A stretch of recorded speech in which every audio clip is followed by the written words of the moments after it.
think that's about right. Let me just futz a little bit. No, that's good.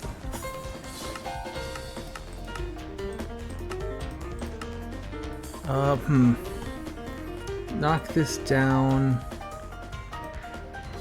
That's probably good. Oh, and classic H. What's up, gamers? Welcome back to Impossible Game Challenges Daily. We are doing more of this shit. So, geared up. I went ahead and got a bunch of iron off screen, and then I had to take a break last week because I felt really bad. But we're back in it now. I have no food. I should probably get some food. I think this map is beatable today. I'm not going to commit to that, because it's certainly possible to not beat the map today. I will bring 9 breads. That's probably good. Or 3 breads. There we go. This is a pretty vertical area. Let's get more slabs. There we go. Let's send this. I'm trying to think if there's anything worth showing off, or if we just want to send it. There's the tasteful slab. I can show quickly where I got most of the iron from, and also the tree farm. So here's my trees, pretty good stuff. Most of the iron came from like up there, kinda up past that ledge. Not that, like that ledge is where I was getting the iron, is the idea. So pretty good on that front. Got some coal too for torches. I think the game's a little bit loud. Just a second. Let me turn this down. And then correspondingly turn this up. And then that's bumped it up a lot. I think that's probably good. Alright, send it. We were working our way through Planar Warp. We already made it through Planar Warp, but I still need to swing back and get the wool from Planar Warp. There's also Citadel of Demons. I believe we're... Hey, good, we just started. I think we're doing pretty good on... So there's like only 3 things left to do, really. There is to actually get the wool out of Planar Warp. I don't actually know... I might know where it is. It's in Planar Warp somewhere, but I don't know like where specifically. There's the place that we got to last time, which is the Citadel of Demons. Also, let me know if the audio balance is okay. I've been futzing with it a little bit. So we need to continue our assault there. And then, of course, the diamond block as well. So, things to do. I think we can probably finish the map today. I was going to finish it last week, but I felt really bad last week. So, I didn't do it. But we're good to go this time. How are you doing? The path I've made through Planar Warp is really shit. So that's kind of a problem, but we'll just send it, you know? It'll be fine. Nice! I played the demo for a game called Silicon Zeros the other day. It was recommended. It's kind of a... It's one of those games that's kind of like a coding game where they make you do coding, and that's the game. And it's an interesting one. It didn't quite click with me for reasons I'm not quite sure why, honestly. Like I really like okay, really like it's exaggerated. I like Human Resource Machine, which is a game by the guys who made World of Goo that is just blatantly you are writing assembly machine language code. That is the game. Enjoy it. And I like that one enough. It's not as good as World of Goo. So I was looking into the like coding games genre, right? And this one had a demo, so I gave it a shot. Didn't quite click. But worth trying. I probably won't ever do like Human Resource Machine or something on stream, because I think that'd be super boring. That said, on the last when Yui was streaming Outcourse, she got super into the programming minigame there, and that was pretty fun. So maybe it's more just about having fun with whatever it is you happen to be doing. So we've made this weird winding path that gets all the way to this room here. Ooh, I probably should have brought more cobbled stones now I think about it. And last time... Oh, my stuff is still here. That is surprising. Give me all this. We got jump scared by a spider here, I believe. Let me fix that. Alright, now spiders can't get us. Because they're too thick. Now that's spelled with 2 C's, just to be clear there.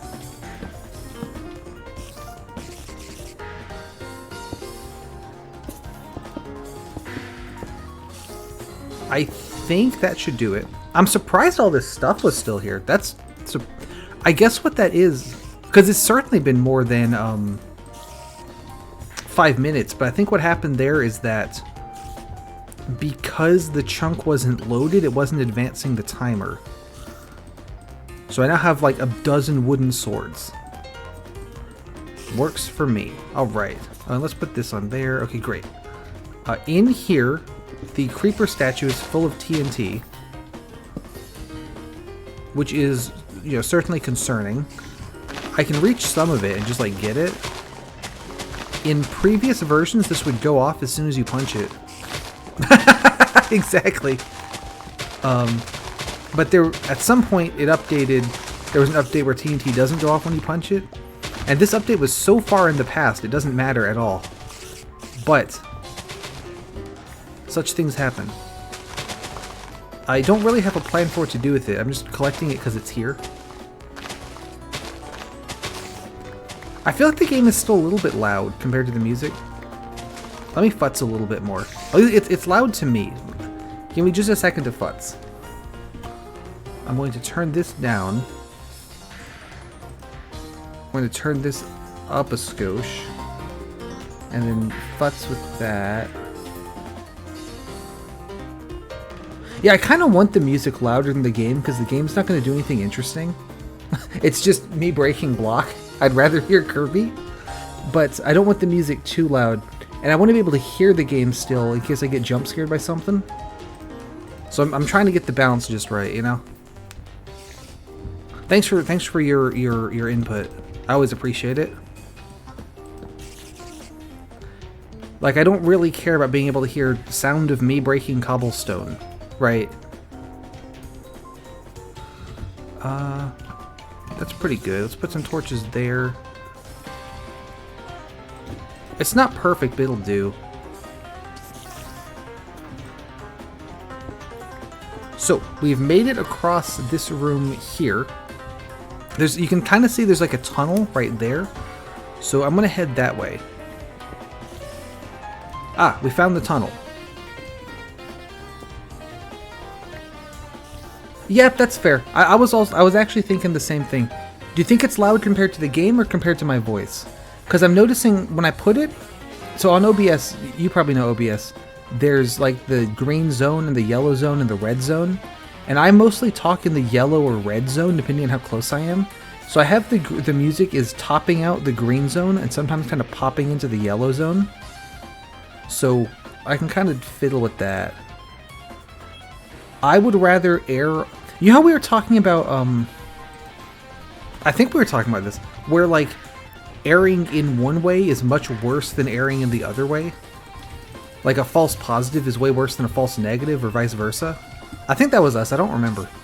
I feel like that with the audio stuff, because I would much rather the issue be that the music's too quiet than you can't hear me. Or even, not even you can't hear me, but you struggle to hear me, right? Because I've definitely listened to things before where I have a lot of trouble making out what the words are. Exactly! You're saying exactly the same thing I was thinking, is that the audio clutter makes it very hard for me. I have a lot of issues with that. To tell exactly what's being said Like right now, OBS tells me I'm talking way louder than the music. But just because it's so cluttery, I could definitely see it. And that's also why I tend to play things that don't have lyrics to them. Like I mostly stick with like game OSTs and stuff. It's also kind of loud on my end. Let me turn this down a little bit more as well. There we go. Oh, good. I broke Minecraft. Okay, hang on. We can fix this. I just need to turn it off and on again. Yeah, I've watched a lot of stuff where I have so much trouble picking out what's actually being said that it's not worth the effort. I don't know why it does that, but sometimes it just doesn't like being in full screen mode. Or it likes being in full screen, but it doesn't like being recorded in full screen. Let me know if that's still having trouble at all.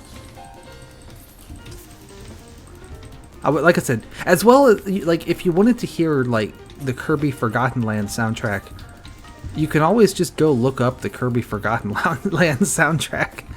So that doesn't matter if that's coming through loud and clear. It matters a lot more if the you know, the actual point, you know what I mean? You understand.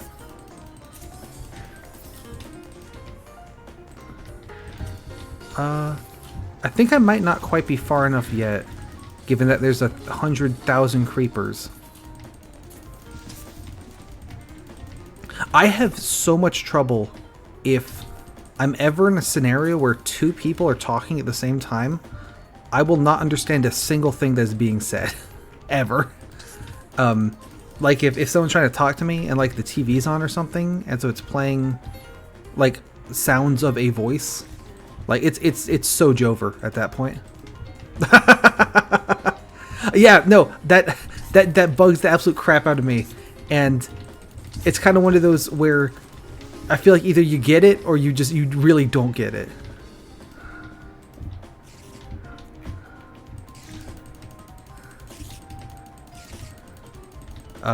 Knew what I get you? So, as you can see, we've made it to this weird hole. I ate some bread I didn't mean to eat. That was my bad. However, there is nothing in the weird hole. Oh, except for that guy. Yeah, so that's why I don't, that's one of the reasons I tend to not play anything with, like, lyrics to it. For me to talk over, because then I wouldn't be able to hear me. So that's not, you know, that's not right. I feel like I'm missing something, given that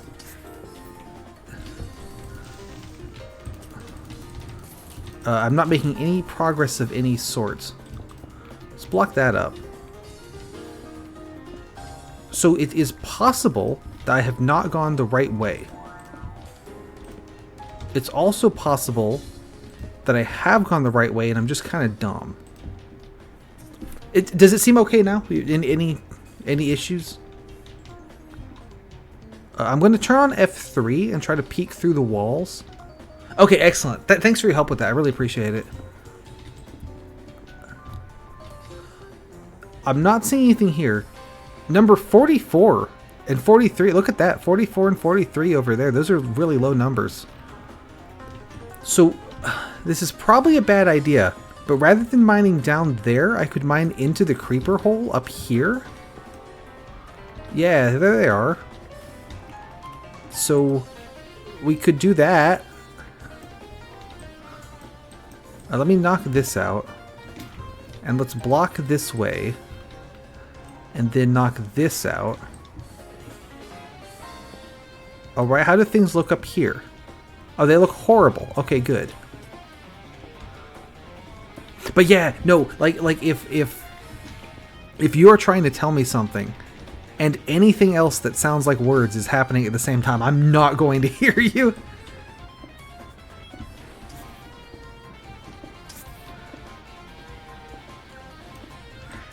Okay, so I'm noticing that past the horrible creeper hole, like up above here, there's more numbers. That means that there's another room above this room. Go away. Oh, that should have been a full block. Too late now. Probably ought to just knock these out. I don't think I'm going to need a gunpowder spawn thing.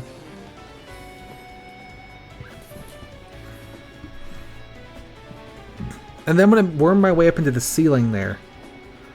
And see if there's anything interesting up there.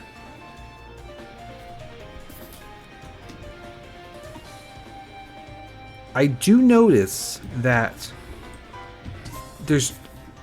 Oh, here they come. That guy was number 67. That's pretty low.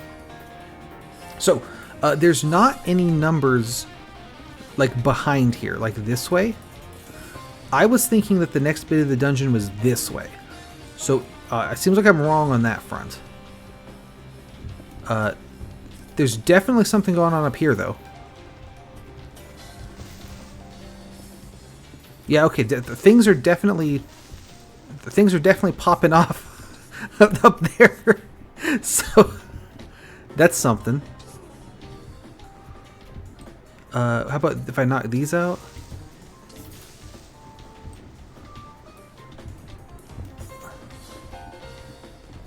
I think that's most of them. I mean, presumably more are going to spawn, but still. Oh yeah? Okay, you decided no? Was that after a playtest or just more thinking about it? What's the lore? Fair enough, fair enough. What sort of swayed you? What convinced you?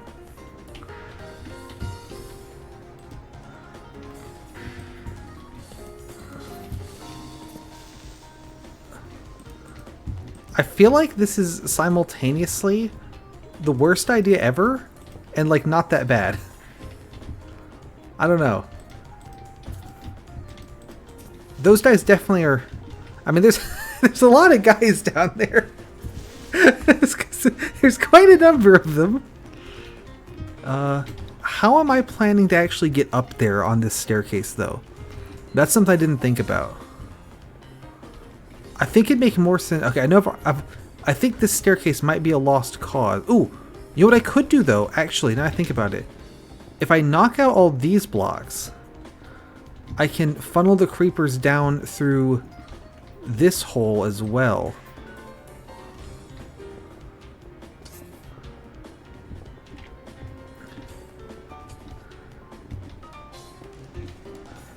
So if I like knock out this one now, okay, and then knock out this one and this one and this one, and then these two, I don't think they can catch a ledge anyway there.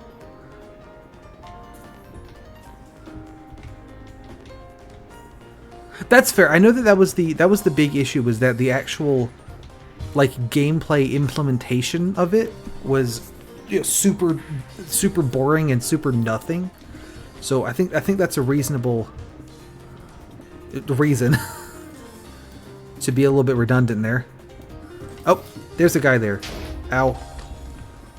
Actually, he didn't do too much damage. We're okay. Luckily, my armor protected me. How are things... What if I knock these out? Now they can jump down on me.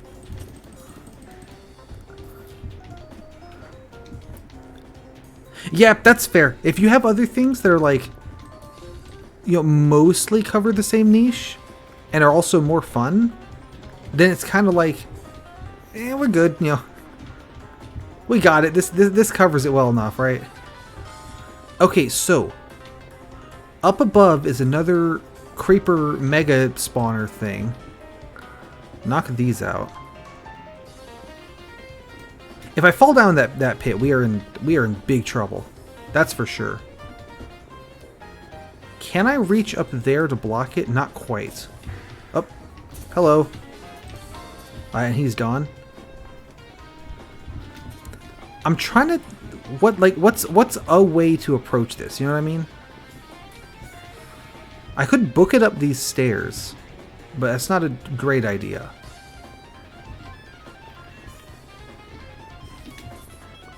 I guess we're going up there, aren't we?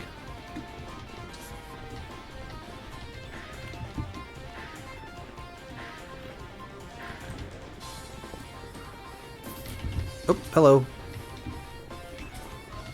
Okay, so this just opens out into the cavern there. If I can put a block, one up there. Oh, this guy could be in trouble. I think we're in trouble. That could have gone better. I know where we're headed though, so I can actually plan a little bit better this time.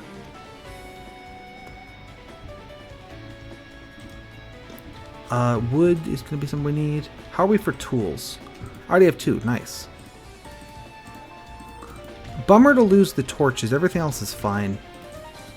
And even then, the torches don't matter that much. I can make more, you know? How far did I do iron for? Here's some. Oh, right, that far.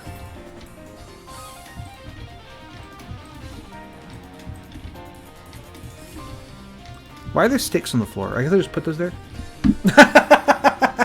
Yeah, I feel like that was pretty inevitable that was going to happen with how I was playing that, to be honest. I think there wasn't. I don't think there was a universe where I didn't end up with 100,000 creepers just on my face. So that's okay. We can work with it. Some moss stone. Some regular stone. Make some slabs.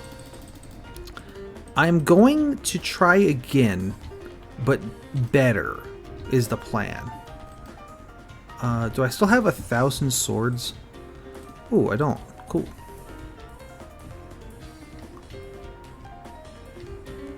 Do I still have 1,000 armors? I do. Yeah, let's use some chainmail armor.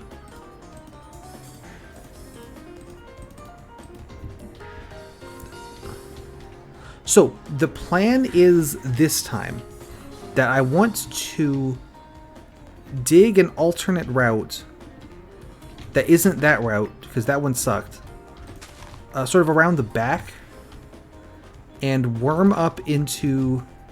I need another seeds for right here. Anyway. Worm up into that bit of the dungeon, like from around the side. Specifically up into the very topmost creeper spawning hellhole thing. Trying to assault a dungeon... I'm going the wrong way. From the bottom.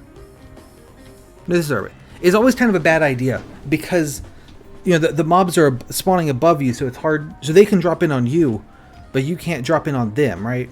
And then also the lack of jumping just further adds to the challenge, where I'm on the best day, I'm not good at vertical mobility. I guess I could bring a shitload of ladders, but I don't know.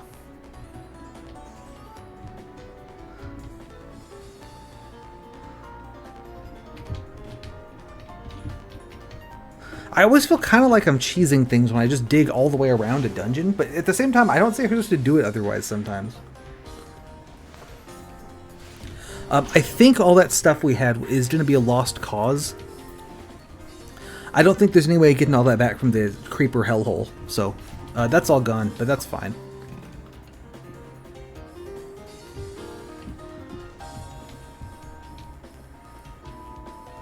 And we'll play it smarter this time.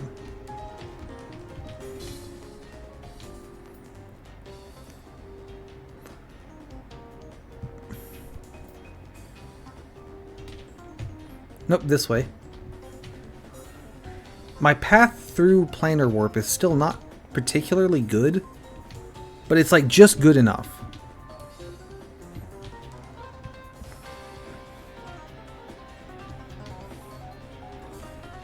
That was quite a number of creepers, though. There's quite a few.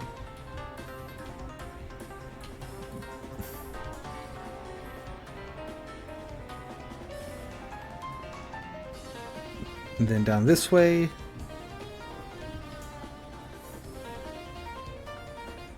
I definitely don't want to update this gravel, because then it'll all fall. I'd rather those skeletons not. I'm surprised those skeletons didn't despawn. Or maybe they're new skeletons that were just in the same place. Ooh, you know what I should have done was run back here and get some more lava in the bucket. That would have been smart. Well, next time. Lava works better when I'm above them, though. When I'm below the mobs, the lava doesn't really help. And realistically, I would have just fallen into a lava pit instead of falling into a creeper pit, which, that would have been the same outcome.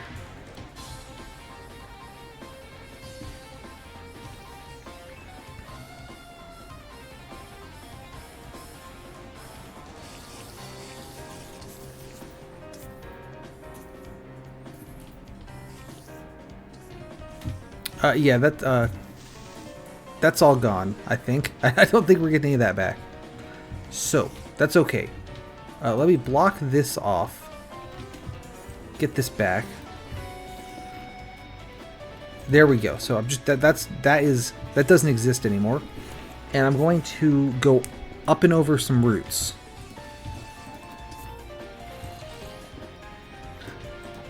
To sneak into the creeper hole up above. Shouldn't have dug that one.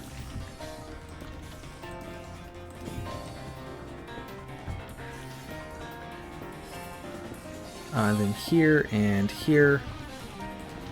This might take a second.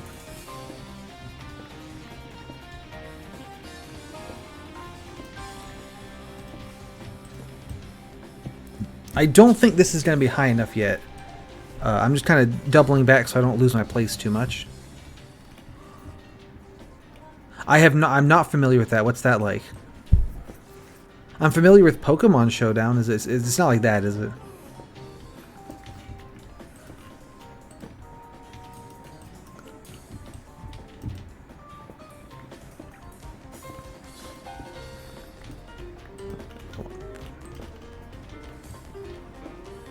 Aha. So, here's where we were before. I need to go up just a little bit more to get to Creeper City. Population me. And light it there. Knock these out.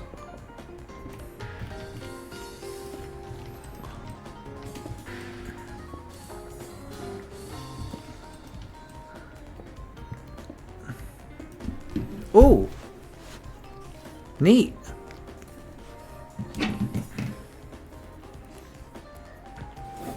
Sounds like a lot going on.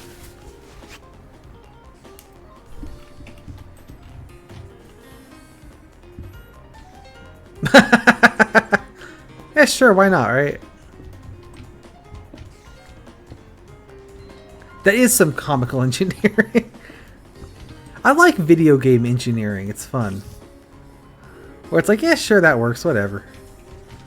So up here is the creeper hole. So I think it's this way. Here we go. Yeah, here's the problem. Too many toasters. It appears there's actually a hole right there. I can make there be more of a hole. Alright, so that'll drop them down where they won't bother me. Nice! We can fill this in.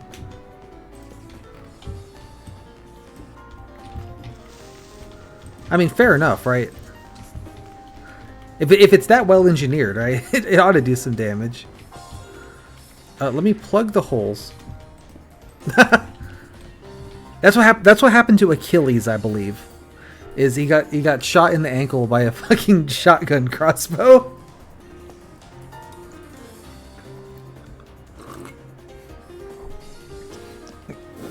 I tried to drink some water and I managed to spill the water everywhere. Classic blunder there.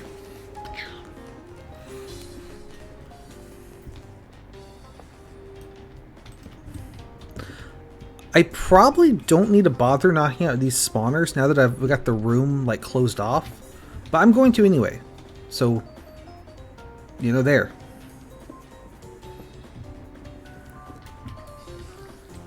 But I think that's how they got Achilles. Okay, so if we pop down here now, this looks like something. Let me pop down. Let's put a little rail on. There we go. Knock these out.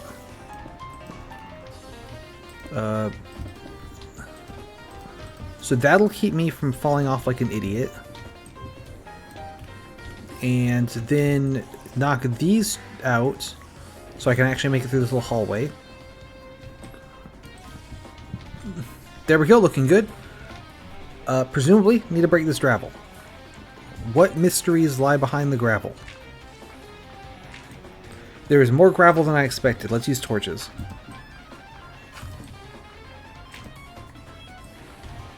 I thought this would be one of those where all the gravel kind of falls out of the way all at the same time, but it's not doing that. Here we go.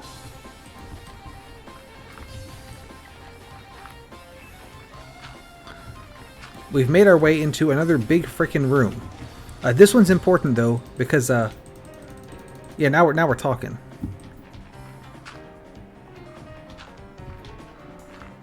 So I need to come back here with a iron pickaxe so we can dig diamonds. Diamonds are important for a couple reasons. Number one is that I need them to win. Number two is that they're shiny. So I think both are pretty important. Give me some of these back. But more importantly, I'm going to also use them to make all sorts of gear and stuff for taking on the last couple dungeons, including backtracking through planar warp in order to find the other stuff I was looking for in planar warp. This is a bad idea, but just to get let's just peep out the room a little bit. I'll bring a lava bucket next time too, so I can pour some lava off this bridge and get a better sense of what's below. Because I'm not seeing a whole lot. If I do this, I mean, there's a guy over there. There's a bunch of guys over there. So there's a floor.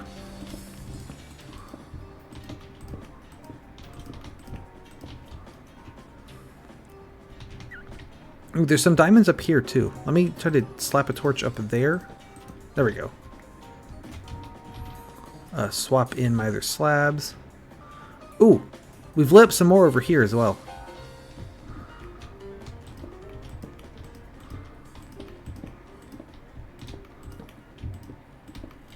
I think also I've run out of Kerbo music for this one. Let me quickly go put on a new track.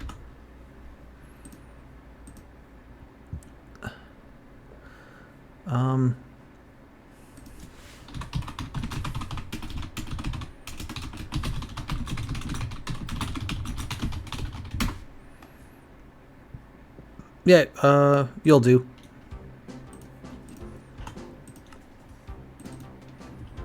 Rightio. Okay, so here's coal and diamonds. Good stuff.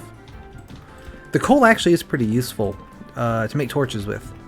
But I did dig a bunch of coal off screen. There was coal in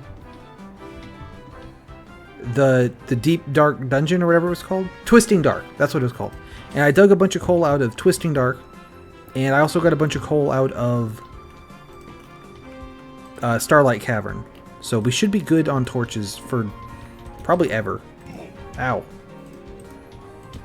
You could tell by the way the camera flipped around there that I was genuinely jump scared by that. I feel like I remember the exit to this room being that away. And maybe up.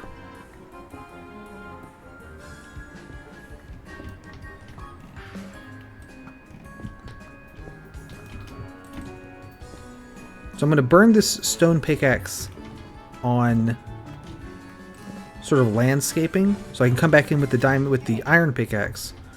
Where's this guy popping me from? Oh, he's over there.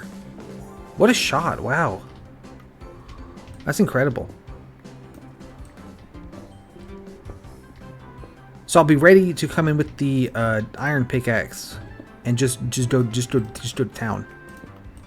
That's the plan.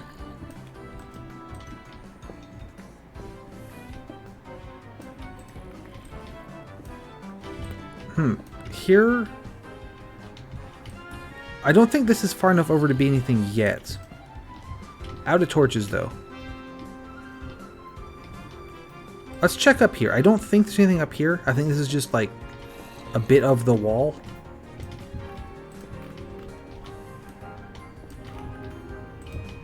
It would appear indeed this is just a bit of the wall.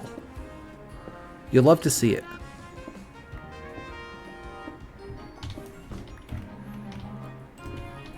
Now I can climb to the top of the wall. Excellent. Hup. So I can dig coal with this pickaxe.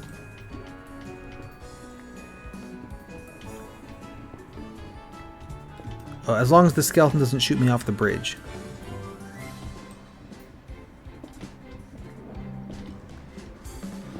Oh, and I didn't bring the iron pickaxe with me because I wasn't sure if I'd actually make it or not. We've seen how it's been going, so.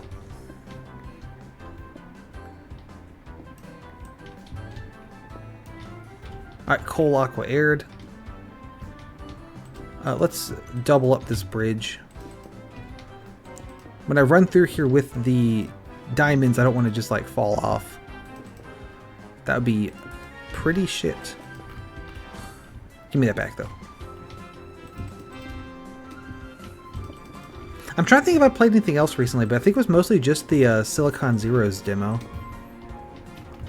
Like I said, it's a neat game, but didn't quite click with me. I don't know. Might have had to do with so the way the game works is that it's like CPU design almost. Like you have different modules, like an adder module that like will take in 2 inputs and add them and output it and stuff. And then like you unlock like latches and things where it's like the latch will like have a certain value, and at the end of 1 tick it'll like output that value and take in a new value, that kind of thing. So you can build like things that will cycle, stuff like that. I think part of it is it was a little too. It felt a little bit too much like just actually like doing work.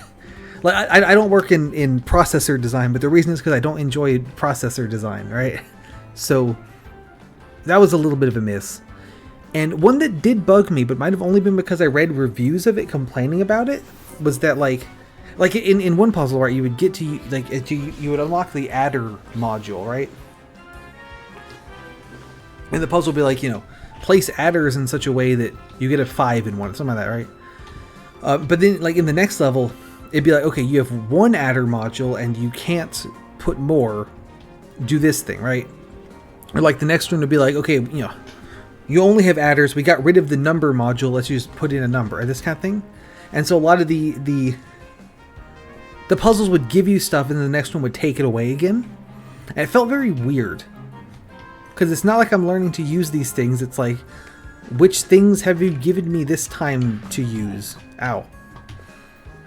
I don't know. But I don't know if that actually bothered me, or if I just noticed it because I had read the review about it that said that it annoyed them, you know?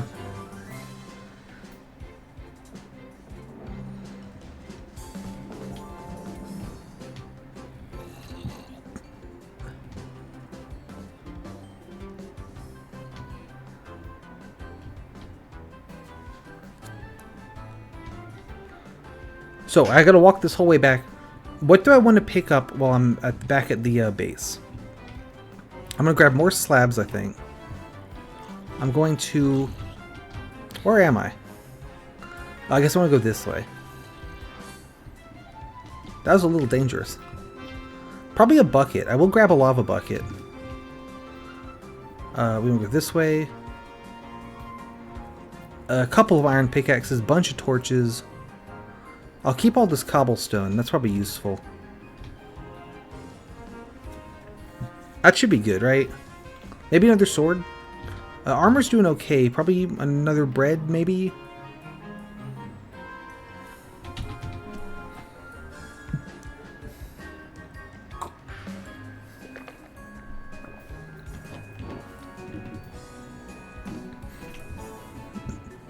I usually don't have to walk this way backwards, so... Usually if I'm coming this way, I just die and teleport straight back, so...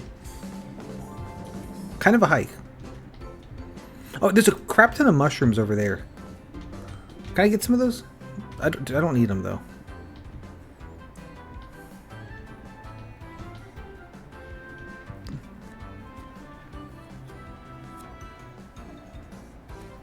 I'll drop off the gravel as well.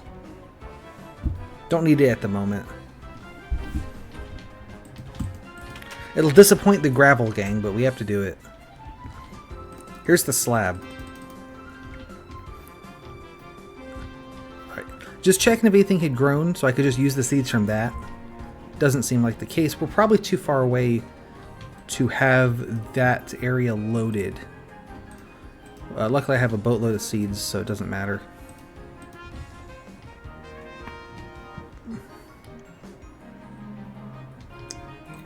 Seed. Go.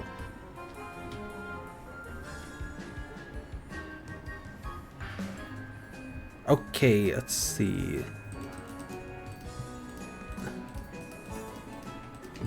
Bunch of slabs. Excellent.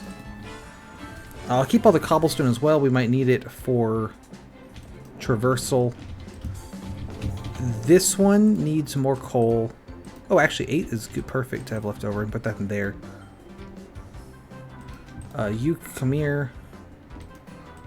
8 in there. 8 in there. Right, and then you. 1, 2, 3, 4. Bunch of torches. Great. Don't have any iron tools ready, but I do have some iron swords. I'll grab one of those. Bow as well. I have loads of arrows, so we'll just. There we go. Over to iron. Grab some iron. Let's make a bucket. Then a couple pickaxes.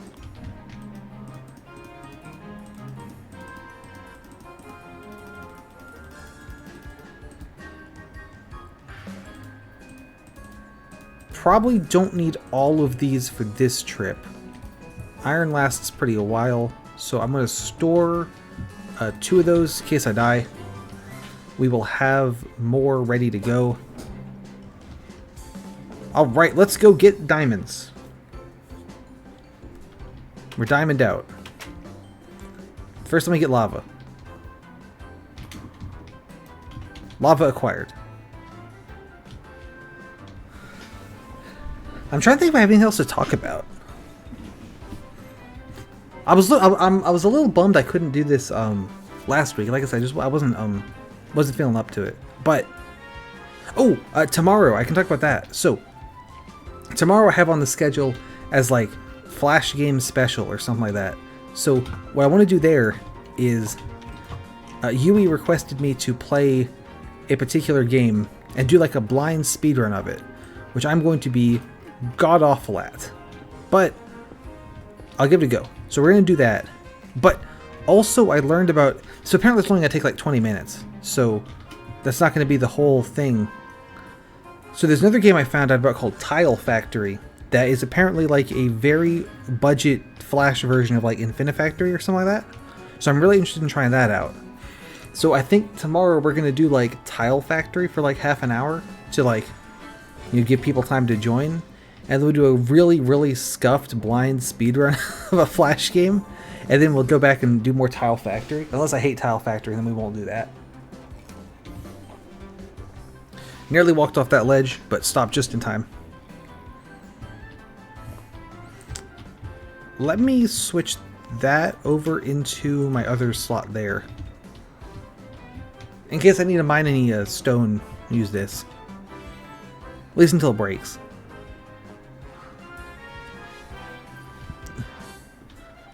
I see how that little staircase works. You go up that bit and then you double back. I don't know why I designed it like that. That's not a very good design.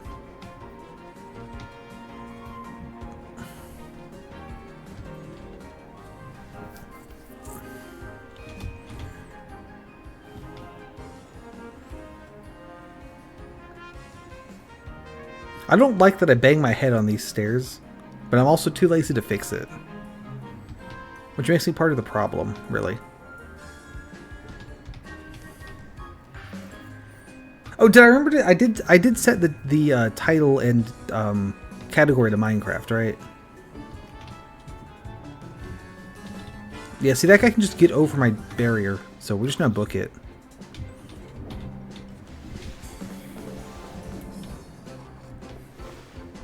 Excellent. I couldn't think of a joke this week, so it's just super hostile Kaizo Caverns without jumping. I've run out of jokes. Oh, we have a slime Dr. Jenkins. Look at him. You love to see it. The smallest size slimes, the 1 block size there that we were just looking at, they can't even damage you. So they're just funny little guys.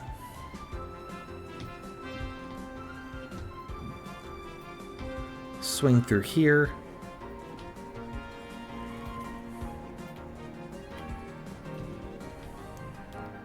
I have a sneaky trick I'd like to try for finding the location of the wool in planar warp.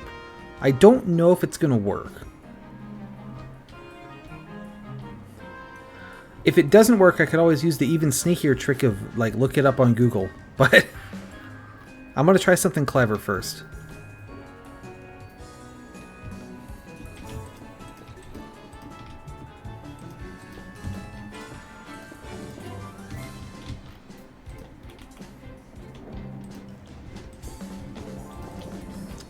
Let me just kind of...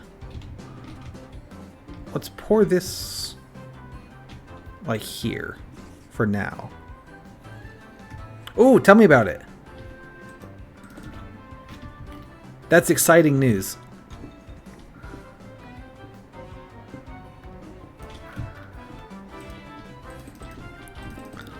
I'm just gonna dig some diamonds. This will take... I'm gonna try not to go overboard, but you know I like diamonds. I guess we don't know that because on Infernal Sky I didn't really need them.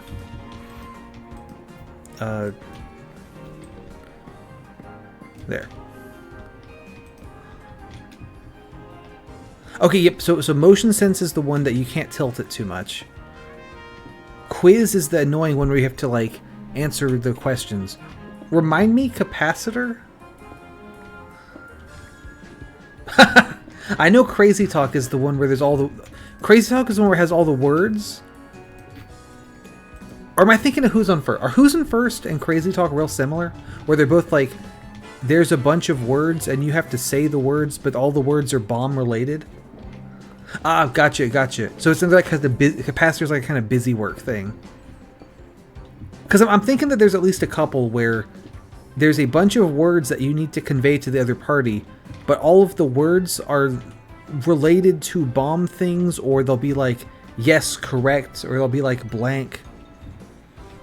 Oh yeah, the switch. Okay, I remember that. Where it's like, okay, you need to turn it, you need to flip it on at 3 and off at 4. Something like that. Does it... Which is the one where there's like just a paragraph of text, and you just have to read the paragraph of text?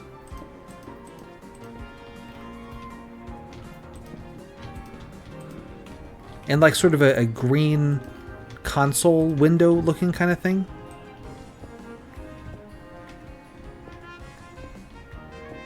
Okay, yep. I am thinking of the right one. I'm just describing it poorly.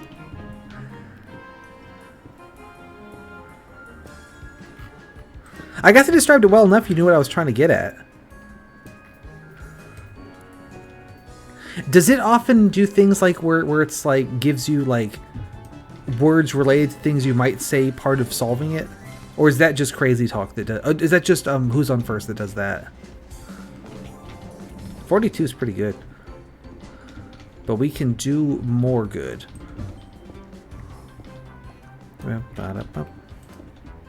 I was thinking that both of them kind of play with that, where it's like you might need to say the word submit, but you're not saying like click on the submit button. You're saying literally the word submit, or like the word will be blank.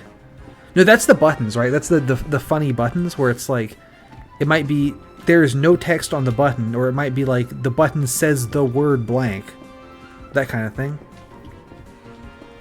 Those are funny. You know, the funny buttons, right? Sorry, yeah, so you've got...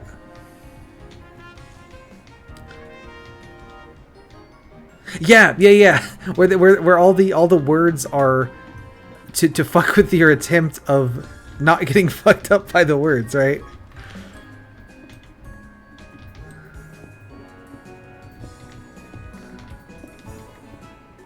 Yeah.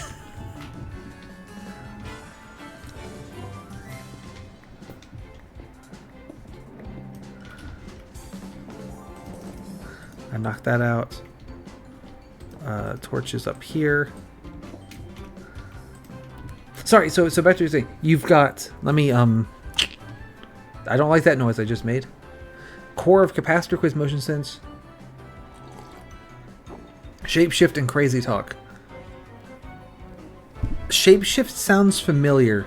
Is that the one, it's like you get a shape and you have to like do things to it, like modify it in a certain way, like flip it, like flip it horizontally and vertically and stuff? With the crazy like flow chart you have to follow? No, okay, I'm thinking of something else then. Sorry. Which one's that? Yeah, okay, the flow chart. Okay.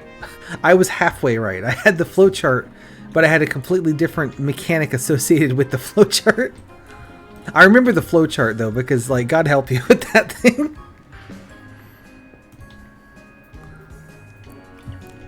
Torch here. Torch should go here. But you bet I remember the flow chart. Knock these out. Ideally, they all land on the platform. One right here, one right there. Oh, this is offset. Oh well. How's that?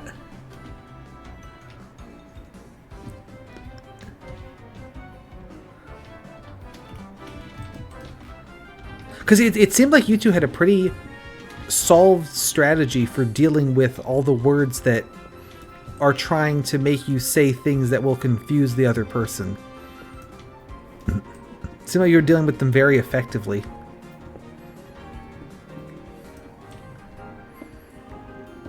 I guess part of that is knowing... part of that's having the strategy, obviously. And part of that's knowing what kind of things can show up on there. So you know kind of what's safe and what's anti-safe. Oh yeah, true. Because you're. That's the one where it's like, does it? It's sort of like, does it have any of these words on it or whatever, or like you know, if it has this. Tell me if I'm getting this wrong. It's like if it has this word on it, you should like click on that one, or like, does it have these words? So you have to listen to what they're saying, and then it's like, okay, yes, it did have, you know, this one. Or no, it didn't have any of those. Something like that.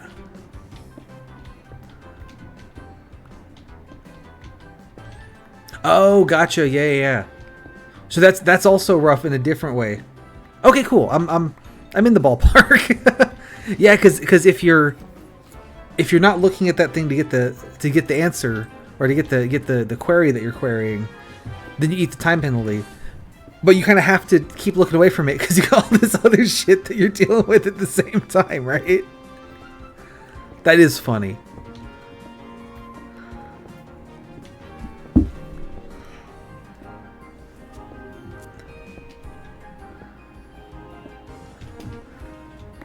What I'm hoping to do here is do one diamond mining session and then not have to do more. We'll see how that works out.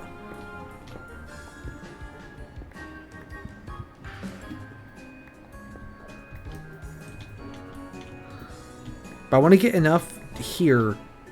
Coal's also good for torches, but to get enough here to basically deal with making armor and tools and things for the rest of the game.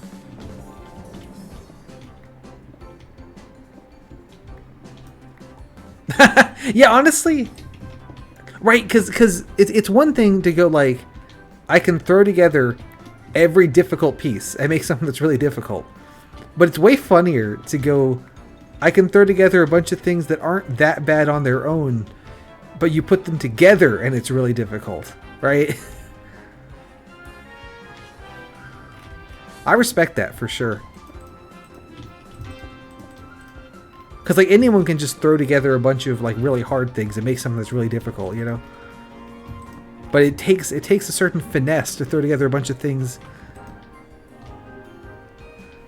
Yeah, right. Like, you could throw that on, and yeah, I mean, it would definitely be harder if you threw that on there.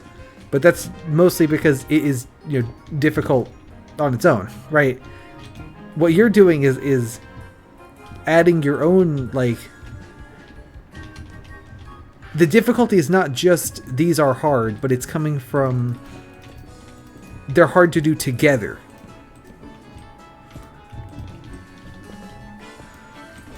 Which is more interesting to figure out than, what if I take these 5 really hard things and just we do all of them? Yeah, more than the sum of its parts. Right. I get it.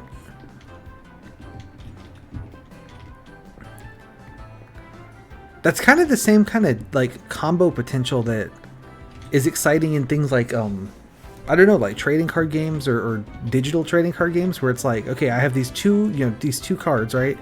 And neither one's like busted on its own, but you put them together and oh baby.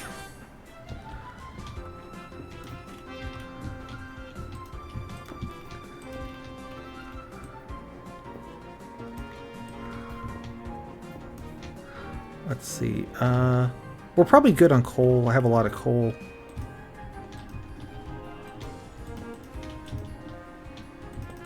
There's more diamonds over here. So let's get these. Definitely don't need to be digging the cobblestone, but I am anyway. So, nuts to it.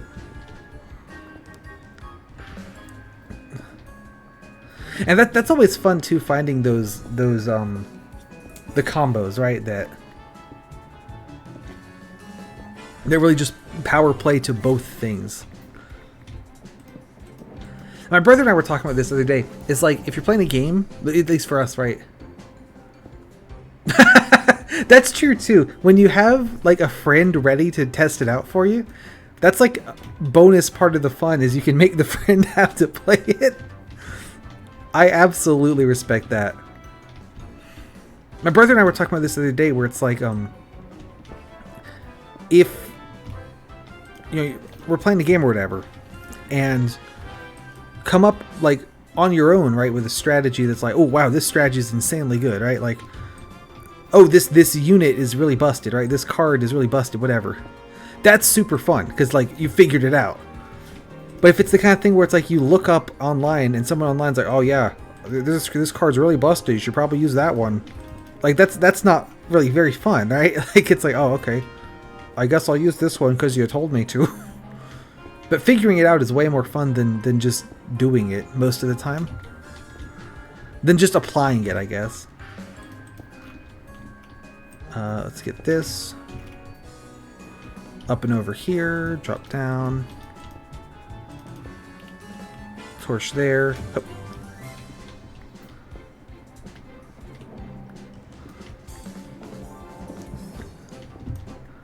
How are we on? Doing good on diamonds, doing good on coal as well. I would like to get to a multiple of 16 number of coal. Actually, no, multiple of 8, but not of 16. Yeah, that's true too. You were talking about it before. The way that y'all like playing is not the community's preferred way of playing, right? So yeah, you get the extra benefit of what you're doing is not like, completely uncharted water, but is a lot of, these weren't necessarily meant to combine in this kind of way to make this kind of challenge, but they can be combined in this kind of way to make this kind of challenge. Which is always interesting.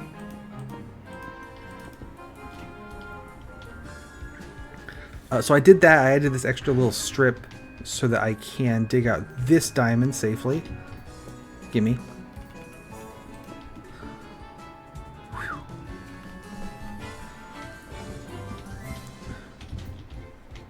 Oh. Take me back. There we go. I think 48 coal. Or 56. 48 or 56 or something like that. We'll go 48.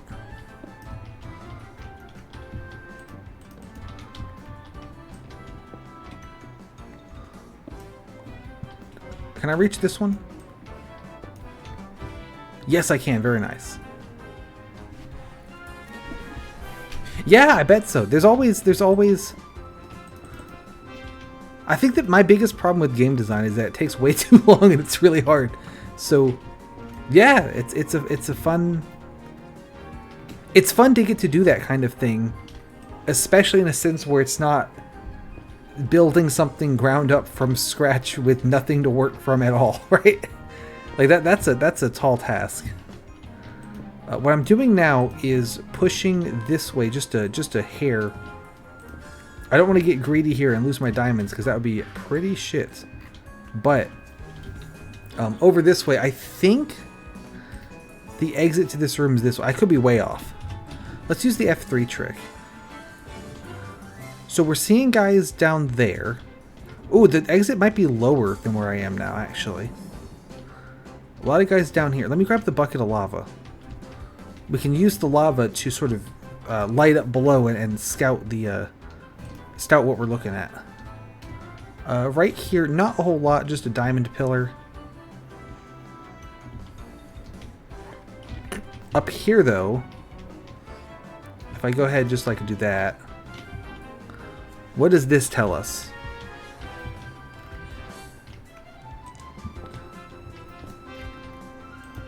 Block that. Torch there, torch there, torch there. Knock these out, torch there. Let's go take a peek what we're looking at on the floor there. And also light up this coal. Not a lot. It looks like mostly just more diamond cave, which I certainly am not going to complain about.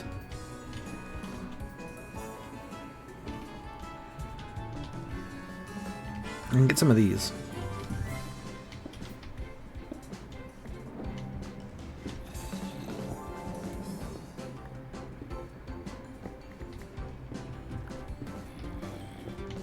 Oop, I think I lost one. Alright, goodbye. It's gone forever.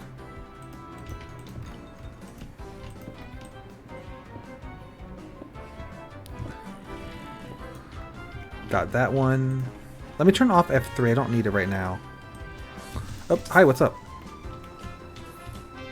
That was more dangerous than I should have been. So a torch there. I lost another one. Probably about time to get out. Also, it's been probably half an hour since the music just ran out. Put this one extra torch over there. That's pretty good diamond count. Not too bad. Just a minute to restart some music. How about...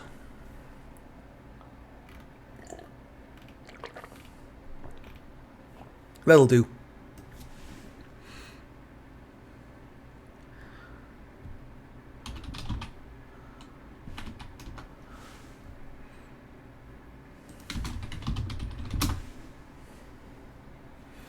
No, give me one that's... There we go. Now we're cooking. Okay, let's get out of here.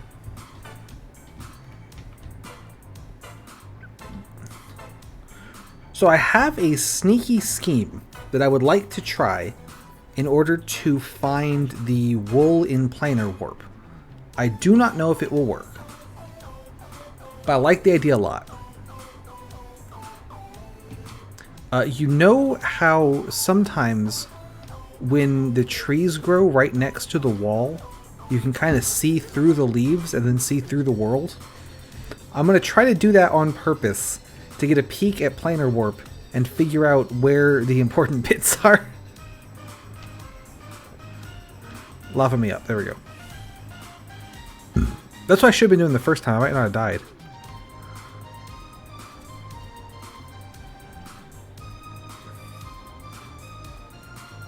The last two Minecraft streams I've both done the World of Goo 2 soundtrack, and I'm still absolutely in my goo head phase right now. But I felt like that was doing World of Goo 2 soundtrack a third time. I thought was maybe a little bit excessive. So we're doing Kerbo Forgotten Land, which is another game I like a ton. It's honestly also probably in the top 5. So I'm sure we've heard these before too, but I don't care because I really like them. Knocking out some of these headbanger moments because they annoy me. There we go.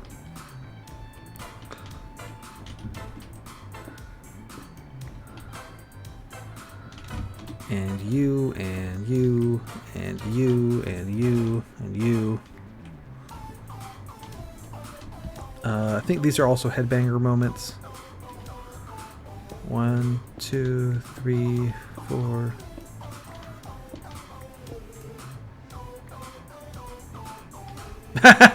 That's fair, yeah. I am. I do not. I do the same thing. My brother and I, we were playing Smash Up the other day, and this story doesn't go anywhere. This is not interesting. But we were playing Smash Up, and I was playing music, so I put on like some song from like some Wario game. I've never played it. I just like the song. And after like a while of listening to this Wario song, he was just like losing his fucking mind. And I was like, "Oh, do you not like the Wario song?" And he's like, "No, it's just we've been listening to this Wario song for like half an hour. Can we have something else?" So I think my ability to just like listen to the same song is pretty strong. Not gonna lie, especially when it's Wario related.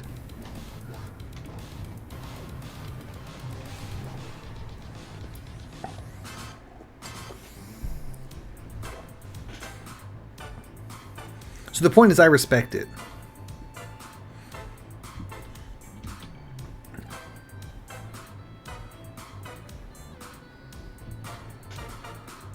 I tend to gravitate to things that don't have lyrics in them, because a lot of what I want to, like a lot of what I do when I'm playing music is either something like this, where lyrics don't matter either way, or like doing some kind of like something where I need to be able to process, like if I was playing Minecraft in silence, right?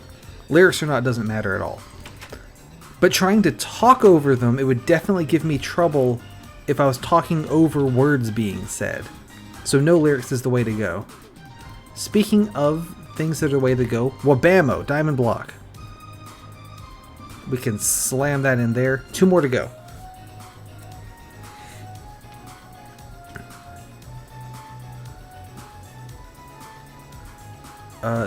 That chest will be for diamonds. Actually, we'll just use the iron chest. That'll be, iron won't mind. It'll be fine.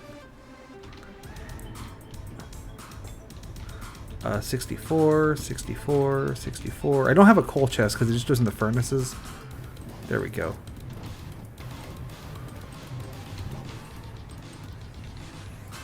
Great.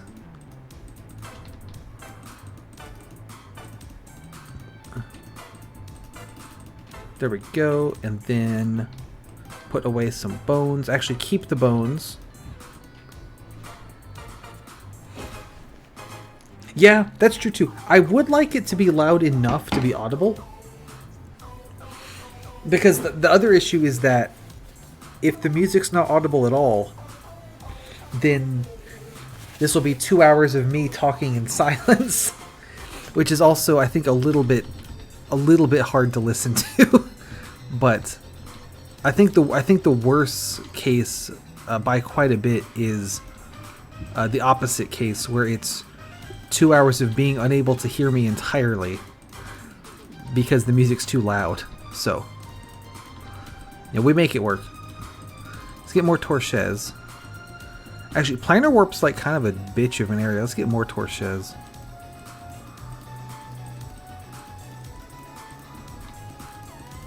This is a little ballsy bringing this many torches all at once, but I don't... Well, we'll be fine. We probably won't die. And then I wanted to make some diamond tools. Let's make a pickaxe.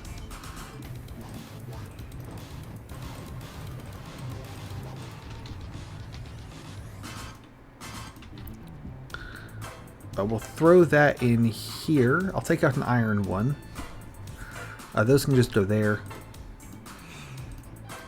And now I need dirt and a sapling. Here's dirt. Sapling. Alright, here becomes my evil test.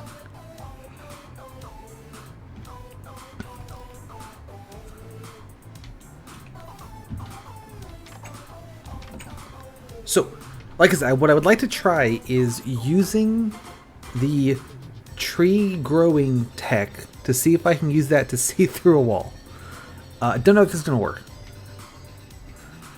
But if it does work, I might be able to see through the wall and figure out where in planar warp I need to go to actually get the wool. That's my working theory.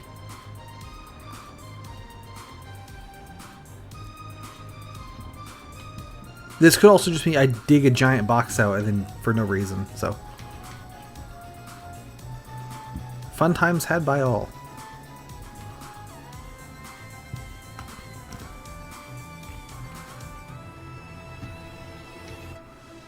Not quite sure where I should put the looking glass here. Probably past this bedrock. We'll put it kind of here.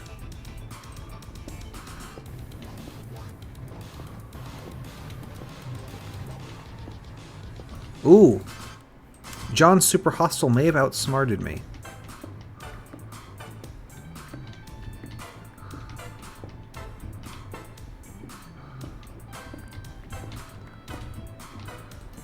I might still be able to get away with this, though.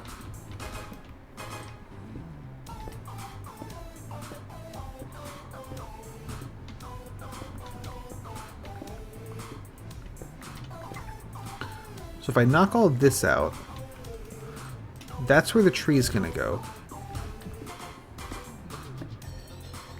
So we mine as high as we can reach.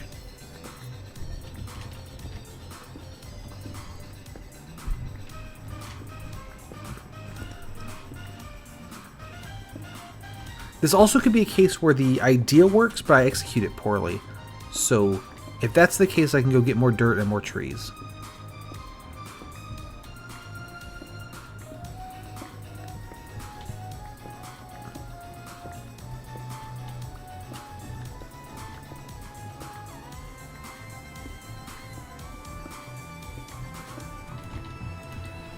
Probably should have brought an extra pickaxe too, but that's okay. I'm thinking from here I'm just going to get a view of this room though. I won't be able to actually see very much. But this will be a concept test.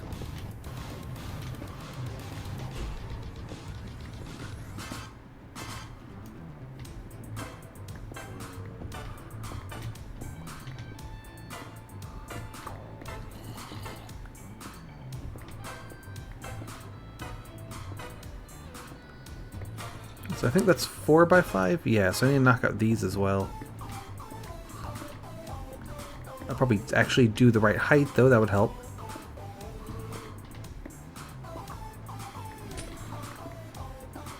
There we go, and then I need to embiggen the floor by 1 here.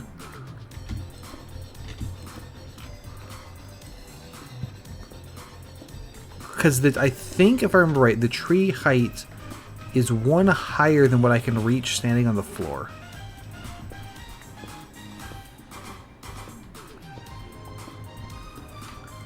Let there be light. So here's the scheme. I'm going to put the sapling down here. Stand here where a leaf is going to grow. Actually, here. Because a leaf is going to grow here. I'll be able to see through this wall. Or maybe I want to be here. We'll try here. Then get a bunch of bone meal. I'm not going to be able to see very much though. We'll do this way. Bone meal the tree. Okay, so I can see through the world. You see that? So this was the plan. That, I believe, is Cavern of Sky. Over there is the... That's where we started. As predicted, though, over here I can't see a whole lot. Up there, we can see the entrance to Planar Warp. So that's cool. I'm thinking maybe actually if we do the same setup in sort of the back of this cave here, I might get a better view of this area as a whole. Because right now it mostly looks like dark. Alright.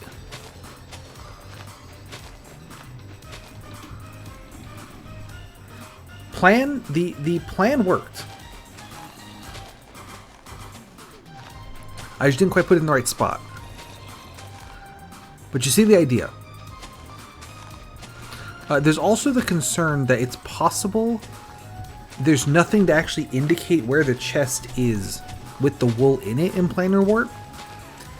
I think it's over like a lava lake or something, but I could be confusing it for a different dungeon.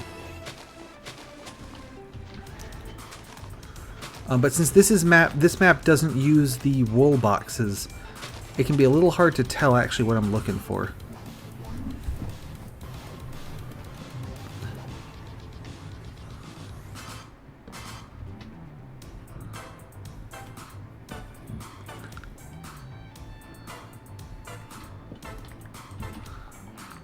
There we go. So I'm going to go back up and do the same setup up here, where maybe I can get a better view of things.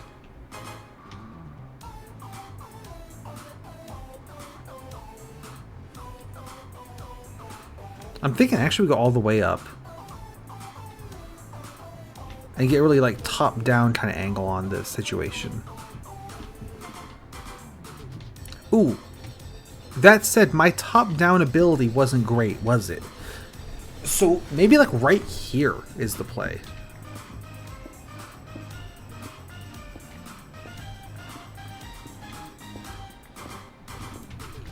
With the tree, it's gonna go 1, 2, 3, 4, 5. So yeah, the tree goes on that torch. This will take a minute to dig out.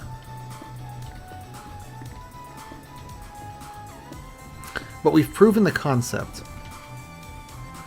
Nope, that was an arrow. I meant to put a slab. Don't you hate it when you meant to put a slab, but you actually shoot you shoot it instead? Classic mistake.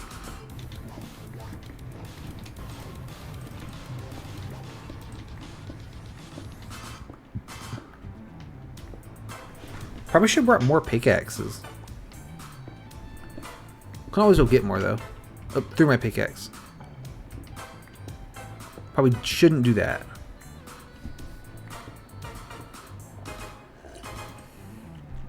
Oop, hang on. Nope, we're good.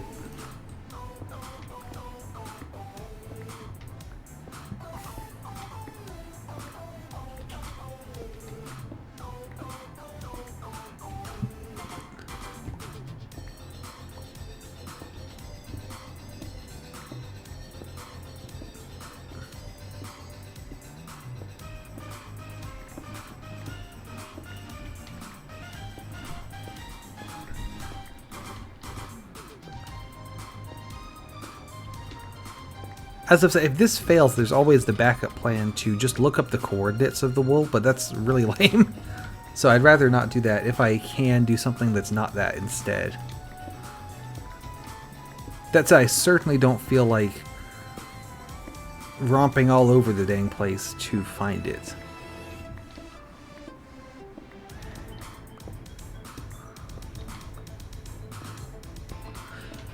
At least I'm pretty sure there's one in Planar Warp. So now we knock the floor out. I might run out of pickaxe. Iron ones didn't last as long as I thought.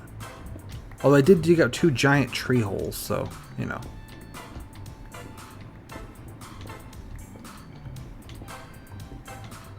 I can just punch out the last 3.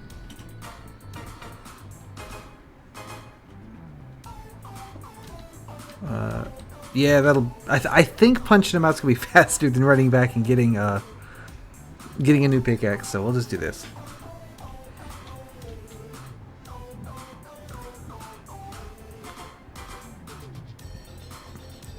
Knock that out. 1, 2, 3, 4. Knock this out.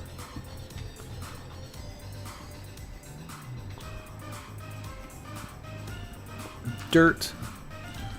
Tree.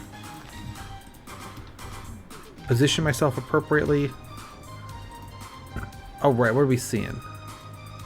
Mostly darkness. So there's Planar Warp. I'm not seeing a whole lot of lit up, like, notice me kind of areas. Which is concerning. I was hoping there'd be a few more of those. That could mean the bulk of the dungeon is off to the left over there.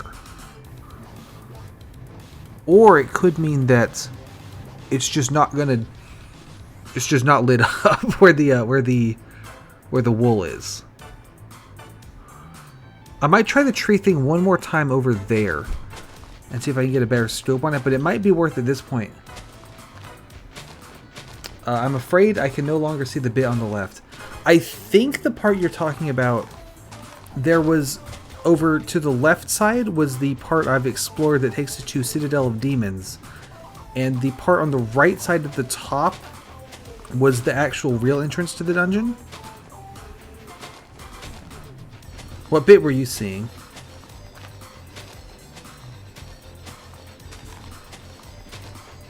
I'm going to knock out the whole tree, by the way. I want my dirt back.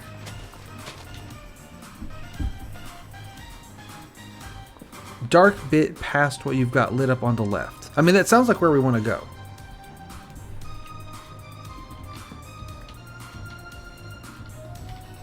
If I remember correctly, Planar Warp is kind of a gigantic dungeon, but most of it there's not much interesting in. So that's why I'm trying to avoid having to actually go through all of it.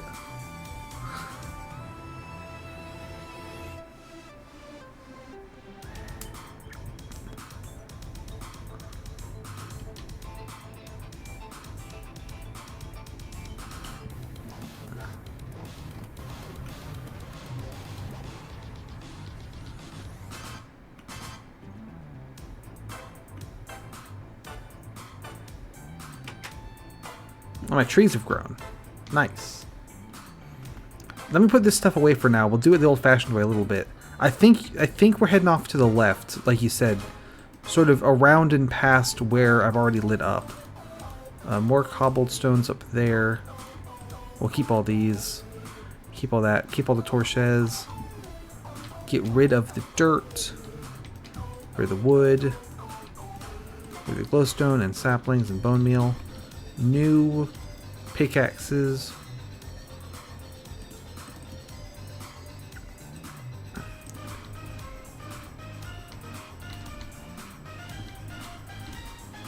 So this is gonna be sending it.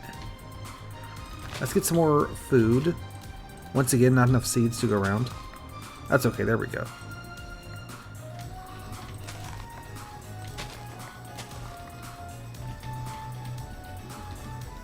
Turn these into breads. Alright, let's go.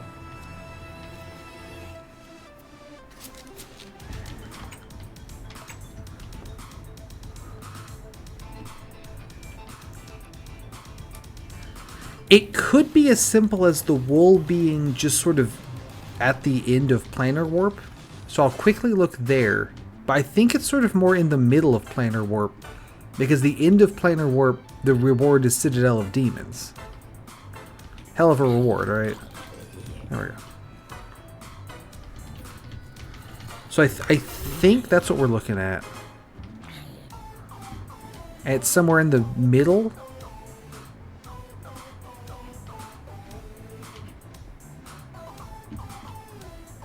But we'll have a poke around where I've lit up and then dark bit past it.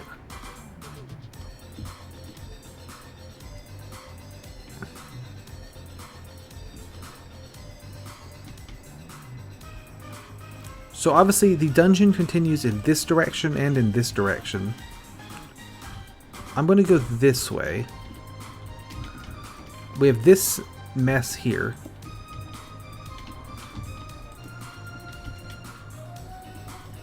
This is a bad spot to be. I could get shot by a skeleton. Yeah, like that guy. Me when I get you.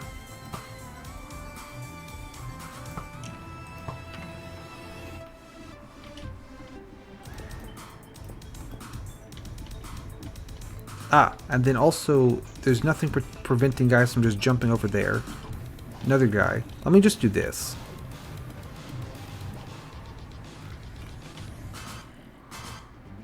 Would it be feasible to fight my way around this side? Not with that guy.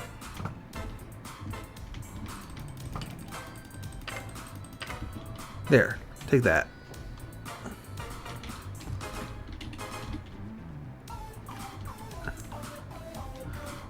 Let me see if I can fight, sort of dig my way around this side. have, you know, both halves of the situation here.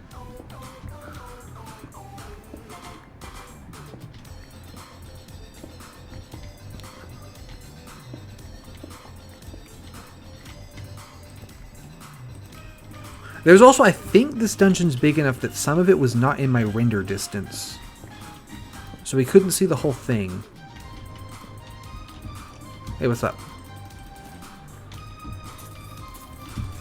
Me when I kill you.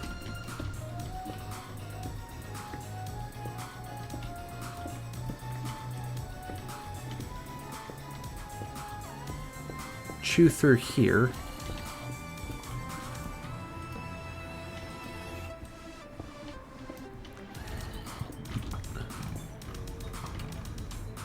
Hey, what's up? Yeah, so this is the situation, like I was saying, when the guys are above me, that's very hard to deal with.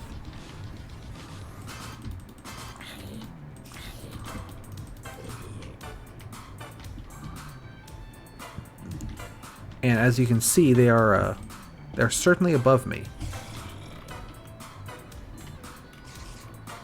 Let's get a torch up there, try to help.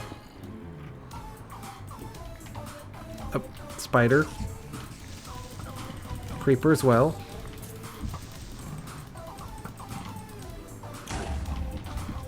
Eat the bread. Shoot this guy.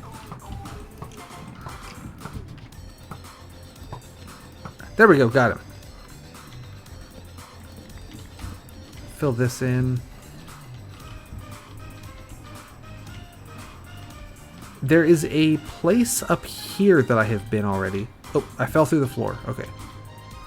That's fine, these things happen. Not a big deal.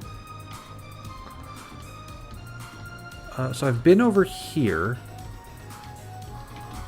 Let's put a slab down. Yeah, these bits are tricky. Because it's hard for me to navigate them. I mean, that's been the problem with the whole dungeon, really, is the mobs can navigate this way better than I can. Which is admittedly part of the challenge, so I shouldn't complain too much. I don't know if you follow many, like, actual does challenge kind of channels. Because obviously mine is not really a challenge channel, right? But one thing that drives me nuts, and it shouldn't because it's so minor, is like when... and I make fun of this in one of my... I think one of the Mario videos is when they'll be doing some challenge that's obviously, you know, not how you're meant to play the game, and they'll get to some point where it's difficult to proceed because of the challenge that they're doing, and they'll be all like, "Oh, what do they expect me to do here?" Like, you know, they expect you that you're going to use the mechanic that's built into the game that you have chosen not to use. That's what they expect you to do. I don't know. It's all into like the what's the word? The framing device, right? Like if the framing is, I'm doing a challenge and making this difficult for myself for no reason. You know, that's one thing. Ow. And then the other thing is like, I'm playing this game correctly, but also doing a challenge that is not how it was meant to be played at all. Like, of course they're not going to expect you to be able to get through this bit. I don't know. It's hard to say exactly what it is, but it's like in one of my Mario videos I do that where I'm like, what do they expect me to do? And I'm really annoying about it. That's kind of the joke. So the point is that I don't want to be all like, oh, what do they expect me to do here? Because clearly I'm supposed to just like jump through this and it won't be that hard to navigate. But all that said, it's pretty annoying to navigate. I am retreating for just a moment to acquire lava. I'm thinking that lava bucket, dump it down that bit at the start there, is going to help keep guys from spawning down there and also kill them as they walk through to try to get me. That's the tree. I don't need to go there. Up and over these roots here.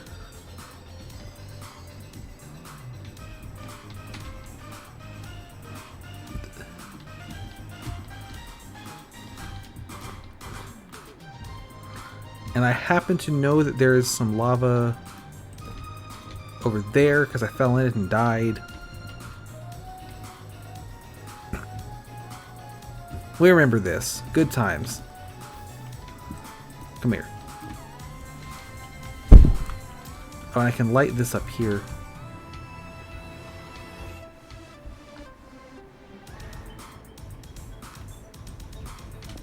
Good times. Falling in lava and dying.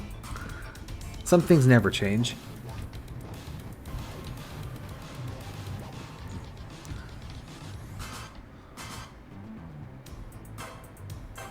I should put some water at the bottom of this pit so I can just jump down. Well, not jump down, but I can walk off the edge down.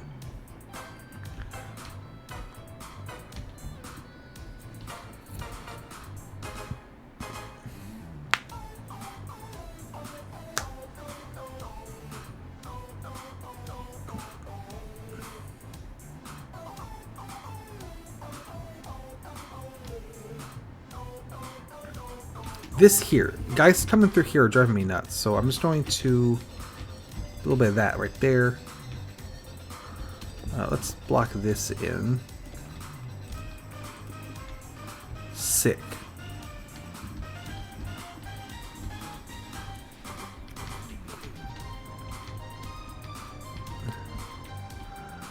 I'm gonna make my way around this way, I think.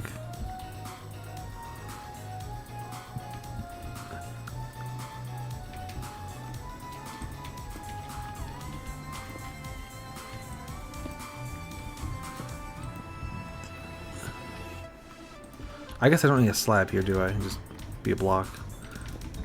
Oh, I got that torch back. Nice. As long as I can kind of... Ooh, someone's sniping at me. Where did that come from? Was it that guy down there? Or is there a guy on the other ledge? I think it was that guy down there. Wow. It wasn't. If I can stay where the bits above me are the inverted ways blocks, and nothing can spawn above me, that'll make this substantially easier to navigate.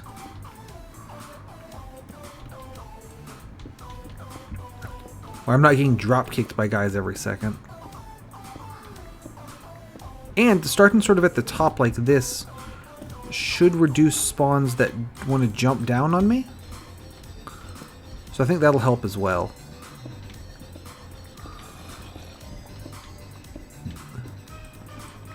Torch there. Probably could have brought more lava, honestly. Probably bringing one bucket's pretty, a low estimate.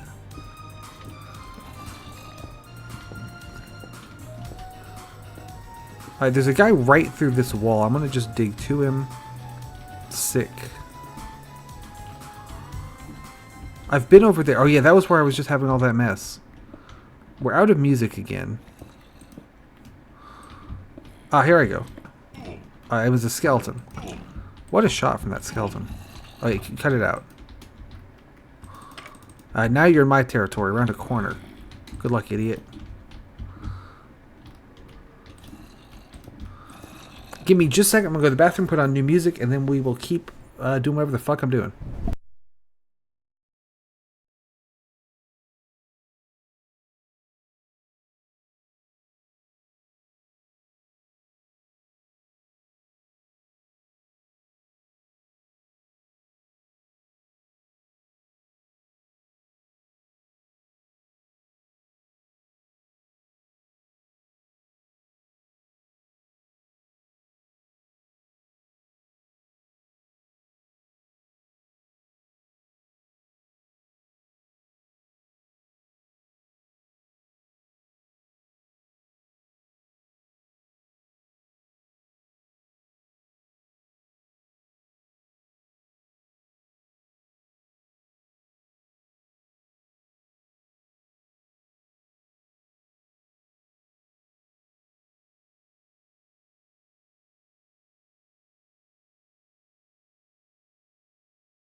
Alright, and we're back. Interesting that this thing is still on the title screen. Alright, what are we looking at? Bunch of guys over here. Guy falling off the ceiling. Could be a good sign. Sometimes having a bunch of guys means I'm going the right way. Actually, let's go up here. Light this all up.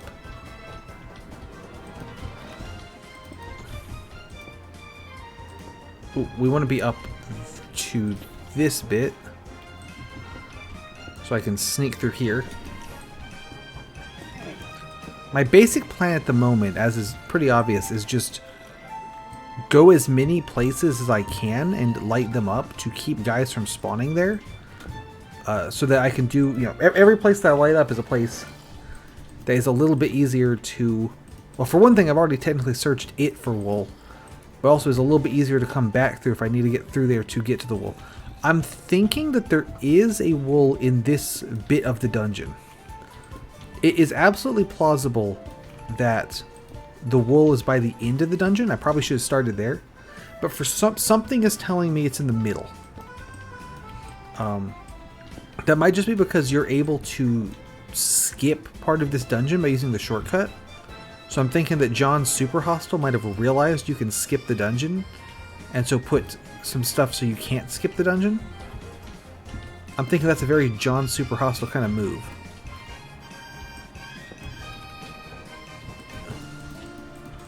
Okay, good. I thought I wasn't going to reach that. Would love to have another bucket of lava to dump down there. That would go hard. I probably should go get more, actually. Yeah, let's do that. Before I get too much further. Light that up. Not light that up, but block that, rather.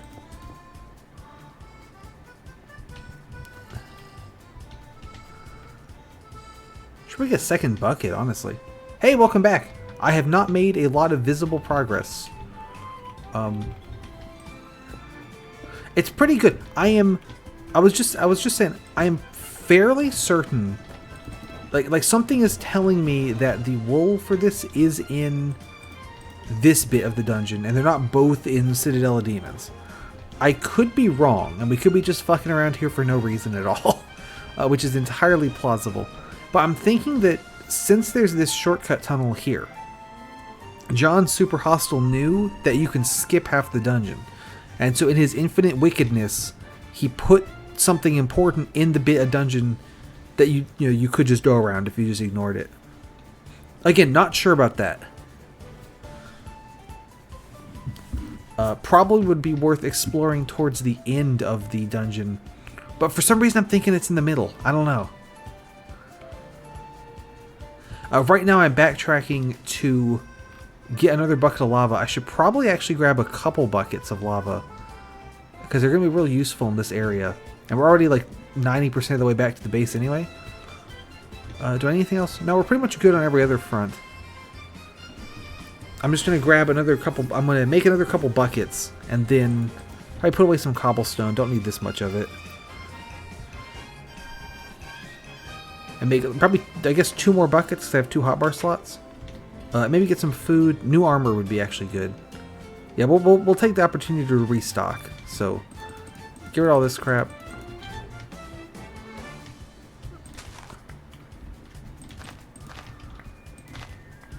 If I spend like all night screwing around like this and I don't find anything useful, I will look it up.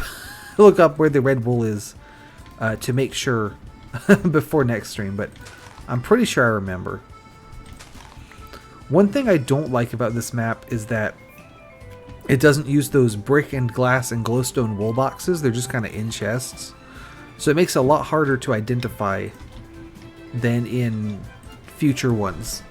All that said, I am complaining about like literally the first one of the series. So, not too much room for complaint. But certainly some room for complaint. Get rid of, no. Get rid of bones and gunpowder and string. And that cobblestone. And we'll turn these into slabs. Iron.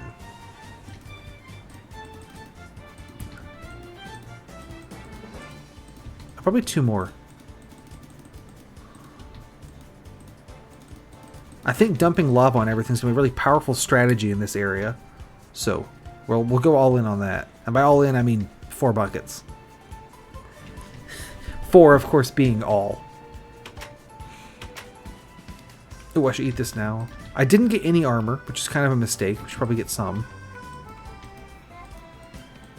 Oh, there's some. There's some. Switch to these 2.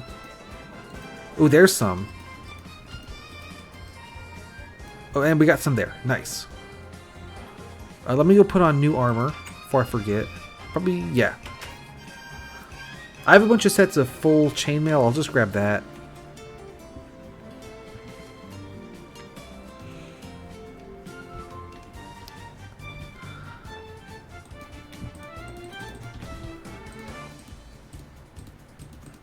And I threw the shirt. Give me that back. There we go. Shirt acquired. And 4 arrows. 4 should be plenty, I think. Alright, locked and loaded. Heading back to the warp.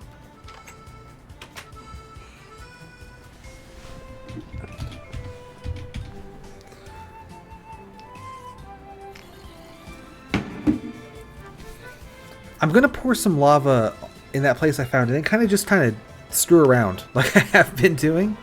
I'll kind of try to screw in the direction of the end of the dungeon though, rather than back towards the start. Because I kind of booked through it. So I think it's possible that I missed some sort of offshoot cave area where the wool might be.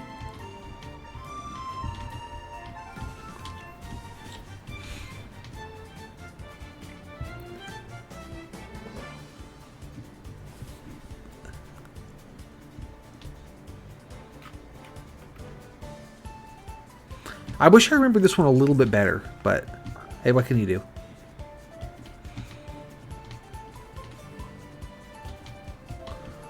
So up here, around this way, and then this path is where I've been working on. Round up here.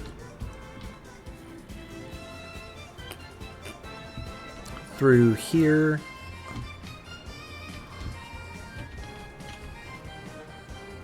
There's a suspicious hole right there.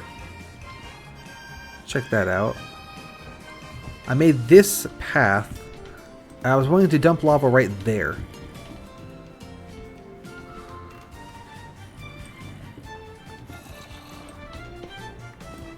Oop.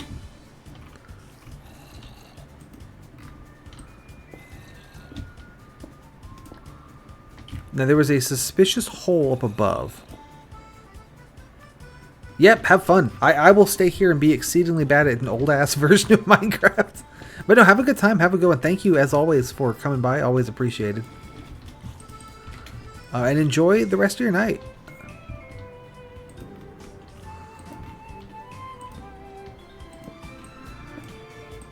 Knock this out.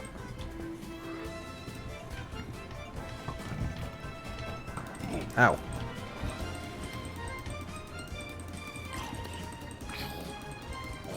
Nice! I will see if I can make it. I can't promise nothing, but...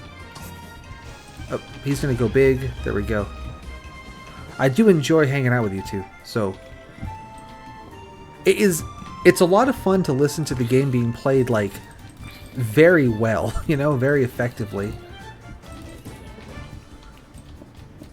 So yeah, like I said, can't promise nothing, but I'll see what I can do.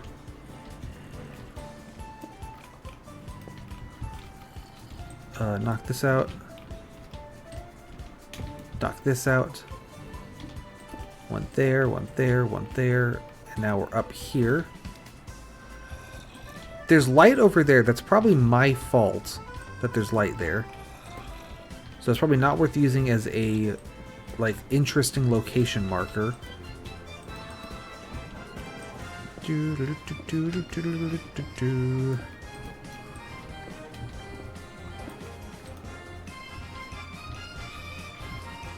Let's put some lava here.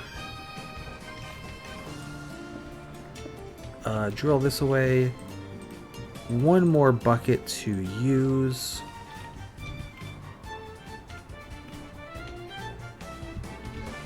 Let's stope this out. Ow. Well, we got away with that.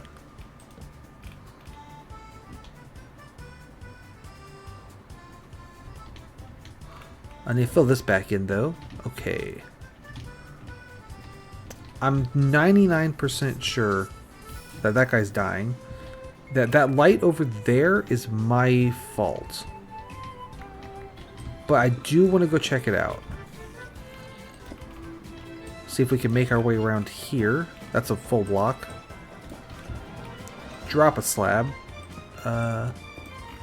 Keep kind of doing this. Slab here. Torch. Just barf torches everywhere, honestly. Dr. Jenkins. I'm having trouble scrolling to the right key fast enough. I don't know. Not playing on my best game right now. Ow. Hey, what's up? Me when I kill you. They're coming from above. Yeah, I'm kind of in the bottom of a crater right now, which is not a great place to be. At least I'm not down there, though. Let's put that there. Tempt fate. Yes, like I was saying, being at the bottom of a crater like this, not a great place to be, because it's really easy to get jump scared by guys falling down on you.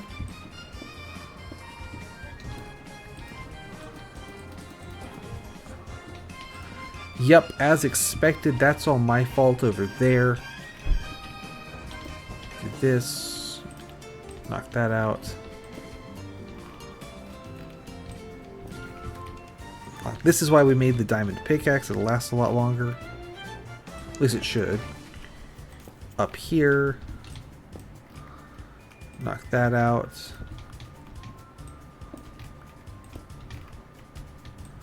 And just worming my way up this thing. And now we're up here. Anything interesting back this way? Probably not. I mean, more to light up. Lava's doing a pretty good job there. Let's go that way.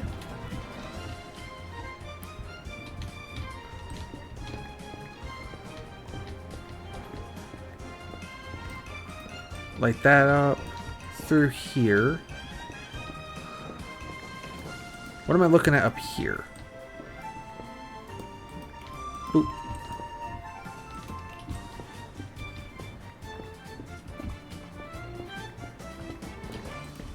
Looking like it's not much up here, honestly. But now we know that it's not much, so that's something. Knowing's half the battle, etc., etc. Oh, this is dangerous. I'm gonna do it. This is a terrible idea.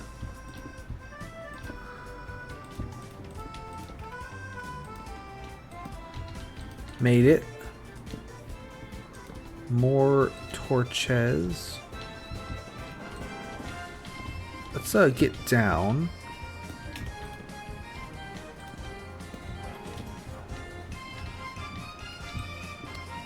Knock these out, put a torch there.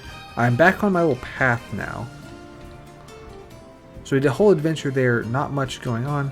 I can now just about see over there. I think that's probably me what done that.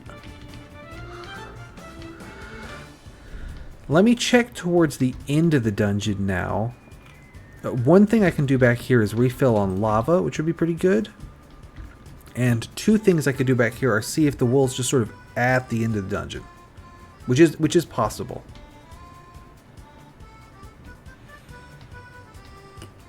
Like just down there, maybe?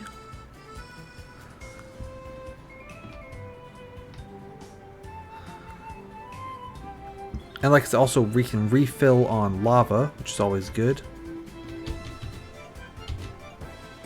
swap that around. There we go. Up and over roots to the little lava fill-up station I made.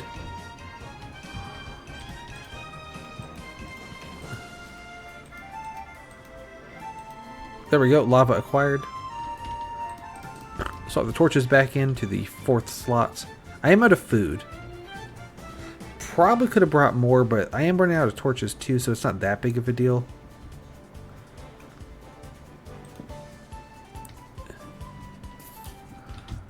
Hey, what's up?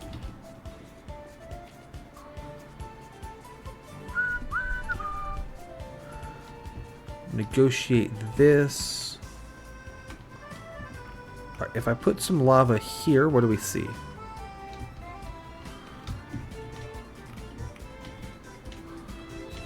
Anything interesting down there? Because this bit is marked with some glowstone. So there is some light cues in play. I'm assuming that the wool would also have light cues, but it could not, you know? Certainly plausible.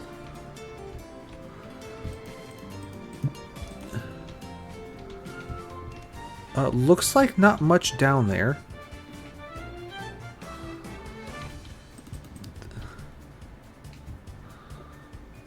Or just like rocks. About what you expect. What about further over? Like here, maybe. Does this reveal anything interesting? Is a secret revealed?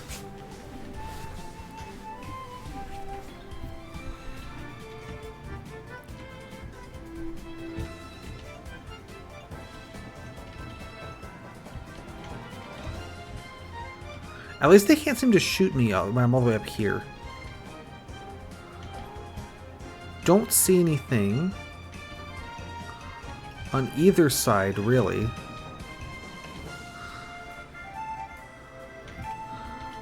Let me, there. Better than nothing.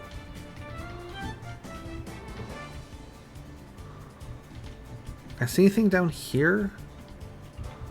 Just what I did. Ooh, this could be a vantage point.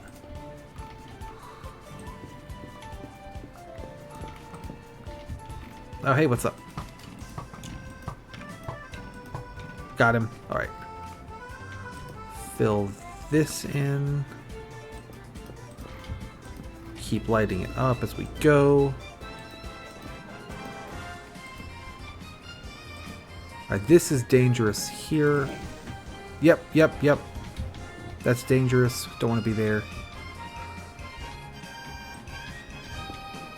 Hey, welcome. How you doing?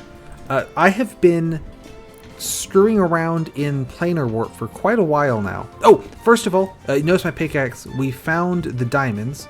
We were really close to them last time, where we had those big creeper statues that we got to where I died.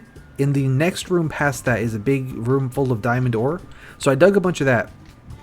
I'm hoping I have dug enough diamonds to keep us going for the rest of the map. I'm like pretty sure that the red wool is somewhere in planar warp, but I don't know where. So I have been kind of just screwing around to see if I could just kind of stumble onto it. Let's pour some lava here. So far, haven't gotten lucky. And I'm not 100% convinced that it is actually in here at all. It could definitely be... The other option I'm thinking is that it could be in somewhere in Citadel of Demons, which is the area that we were in with all the creepers and stuff, that we kind of skipped, because I kind of skipped over a lot of that dungeon. I don't think that's the case. But I'm not certain that it's not the case. I did try a little trick where I grew my head inside a tree so I could see through walls, but that didn't help at all. So, yeah, win some, you lose some.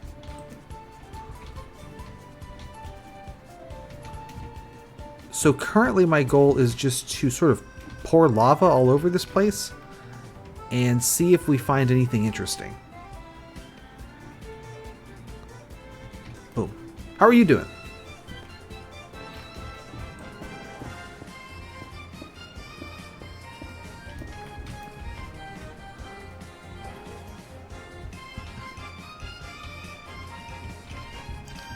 You can see here. Let me put some blocks down.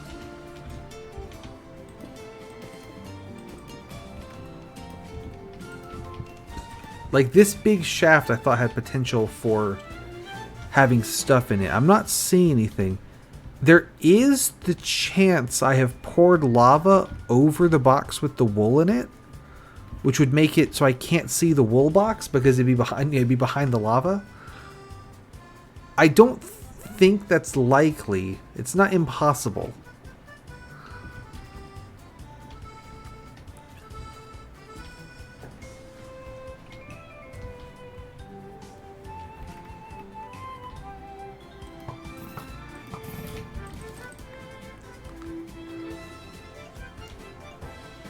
Like, but we never went over there. I don't think there's anything over there.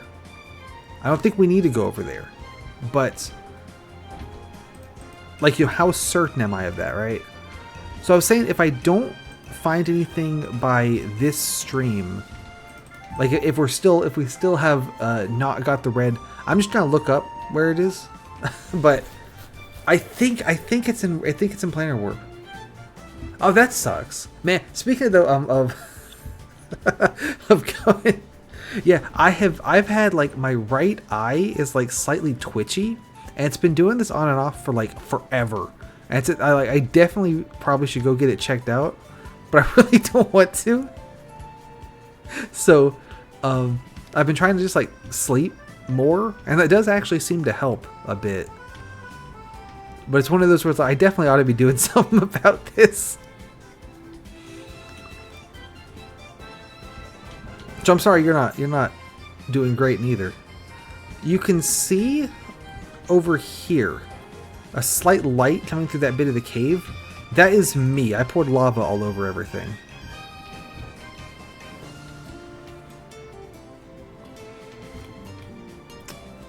I would like to get over there and pour lava over that stuff. I can do that if I get up there, which we can do like this. And then slab there. that would absolutely be me. It's like, it's probably fine. It's probably nothing. It's not a great... It's maybe not my proudest trait, but... You know how it bees. It's like that one SpongeBob episode. Torch here. Here is a dark area that I don't believe I've been to. Well, I say that there's a torch right above me, but like, you know, for the most part. The more of this area I can light up, the better, because that'll make it, for one thing, easier to tell where I've been already, because it'll be lit. And for two, mobs won't spawn, which is extra good when I can get places lit up that are kind of high up like this. Because a big part of the danger of this area is mobs sort of spawning above you and then like falling down and drop kicking you. So, always worth being aware. Like that, I nearly walked on that. Let's hit F3. There's a guy. F3 is going to give me a better idea of where guys are spawning, because it puts the little name tags over their heads. So I can kind of use this to get a sense of where I haven't been yet. So there's some going on down there. Is that the big pit that I was just in, or is that something else?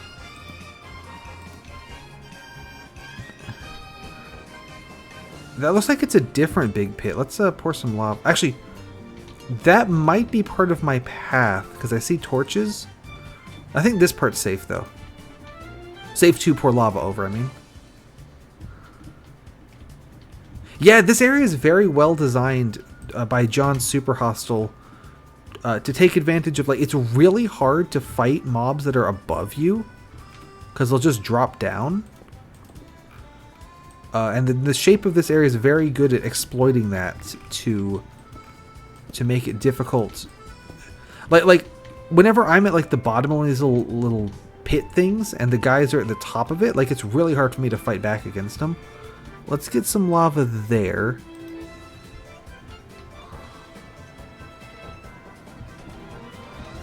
That looks pretty good. It's like a good lava drop. I can kind of dig around behind here.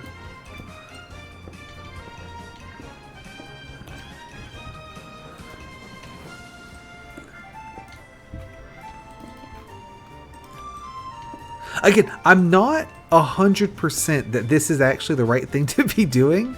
I'm like 80% that the wool is in this bit of the dungeon. I could be wrong. Oh, no, I didn't want to put lava there. I want to put a block. And then a slab here. There we go. Slab there.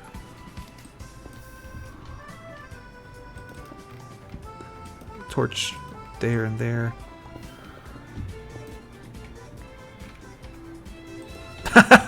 Yeah, like I've played this map before. I don't know it like back of my hand well, like some of them I do. Like in Infernal Sky, we saw a couple times. Ow! What a jerk! In Infernal Sky, we get to see a couple times where I'm just like, you know, I happen to know that the end of the dungeon is around this corner, so we'll just go straight there. And I certainly haven't been able to do that as much in this one. But I have played it before, so I should know where everything is. And that's the sense that's telling me that it is, that I'm doing the right thing by doing this and pouring lava all over everything.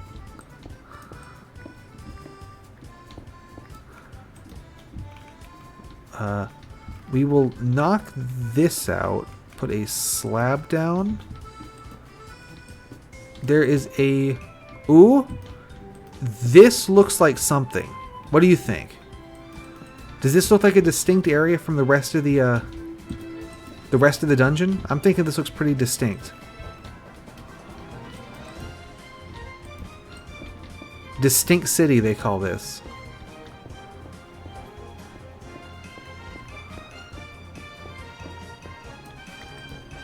Ooh. Ooh. Oh, actually, okay. I thought that the white wool was the last wool of the game, and the red wool was the second last, but actually I had it backwards. So we will certainly collect this. Yeah, so the reason I thought this looked sus to me was because everything else is those weird like diamond shapes, but this here is all square. That's what I was thinking there. I was under the impression I had a really good gag planned as well for getting the white wool last. So, I think we can make this work. If I can remember how to get back.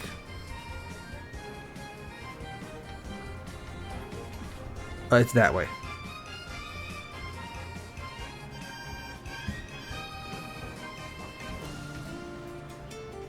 I have a plan though, don't worry. Let's head down here. Knock this out.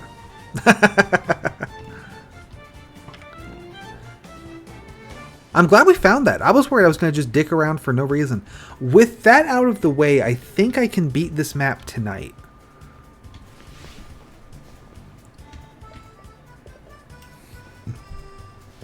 That was a big sticking point I was worried about. But I think now that we found that, it should be doable. The final dungeon, I still need to find it, technically. I can show you the diamond mine, though we're going to pass right through it. So I still need to find... Oh, this room here is where I was doing my tree thing.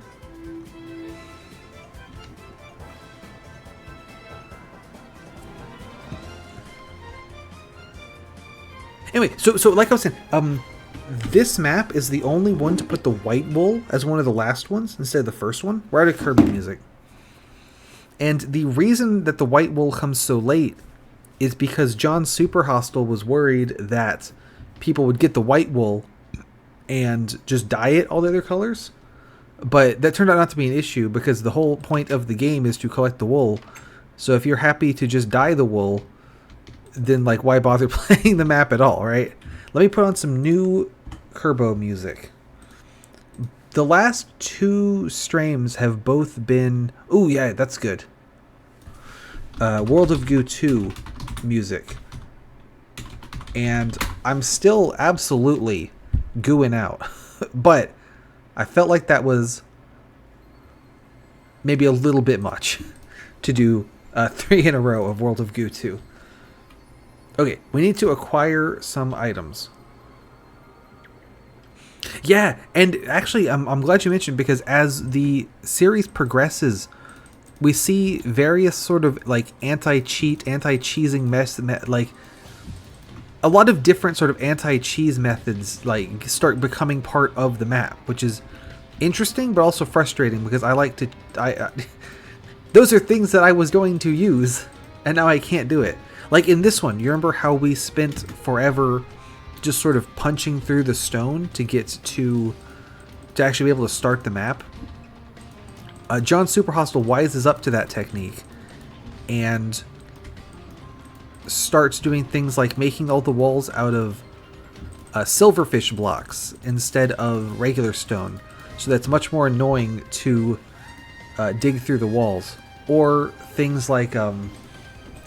I bumped up the music volume a little bit. Let me know. I think this song seems really quiet. So I bumped it up a bit. Tell me if it needs to bump up more or if it needs to bump down or anything.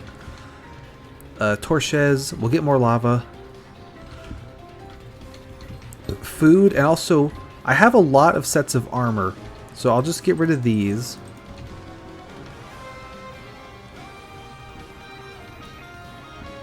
Yeah, see, I have all these chainmail armors. Yeah, so like the walls will be like one block, like will be all silverfish, right? Or they'll be like one block thick of stone, and then they'll be all lava. So if you start trying to dig through them, you just die in the lava, that kind of thing. Excellent. So there's some kind of later maps will be made entirely out of sandstone rather than regular stone. And the reason for that is I did not mean to eat that bread. That was a little bit of a waste of bread there. Whoops. And the reason that they're made out of sandstone instead of stone is because you can't make tools and things out of sandstone. So that makes it much harder. Or they'll be like made out of double stacked slabs so that you can't make stuff out of it. So there's a lot of like anti-cheese technology goes into these.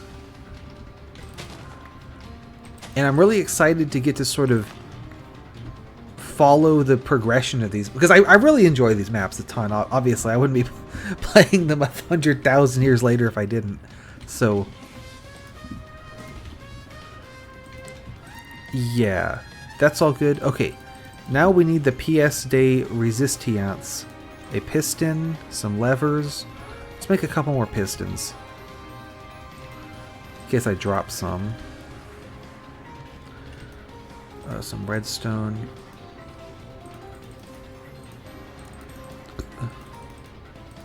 Oh, I need iron for pistons, don't I? Let's do that. Give me those.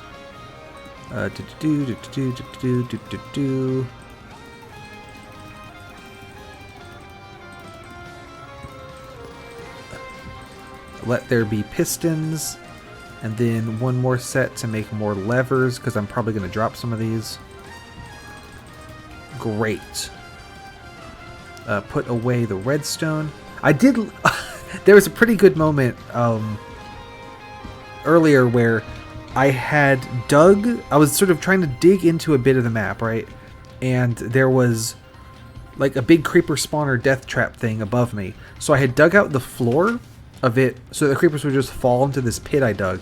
But then one of them landed on my walkway and exploded, and the knockback made me fall into the pit of about 100,000 Dr. Jenkins creepers. And it didn't go very well.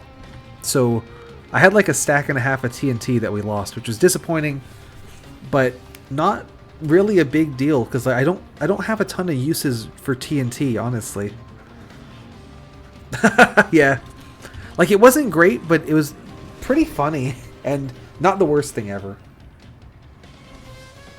Like I lost a bucket and some torches, you know, but we have coal, we have iron. It's not that big of a deal.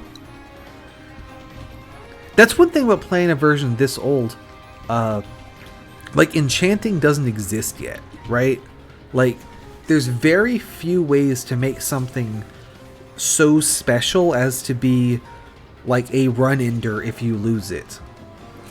There certainly are ways to do it, right? Like if you get a bucket really early but have no other way to get iron, then yeah, losing the bucket's going to be really bad. But if you have a ton of iron, you know, losing a bucket's annoying, but you just make a new one.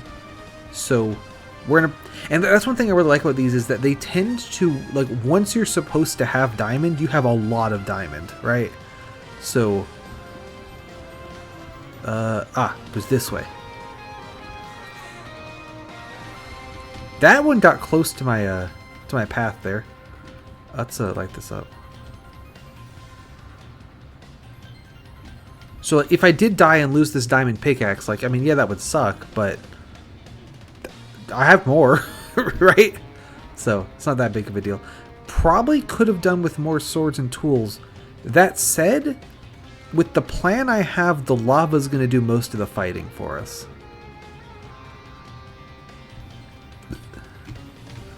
Let me do this real quick. I've been worried about just accidentally falling off the bridge for a while, so we'll just add a couple of backboards there. I have not gone and lit up this gravel up top yet, because if I do, it'll all fall down. I'll have to dig it all, and I don't want to do that, so it can just stay there. That's fine.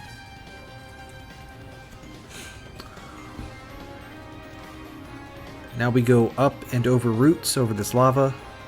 Ooh, big slime! And there he goes. And he spawns two little slimes, and there they go as well. Good work, guys.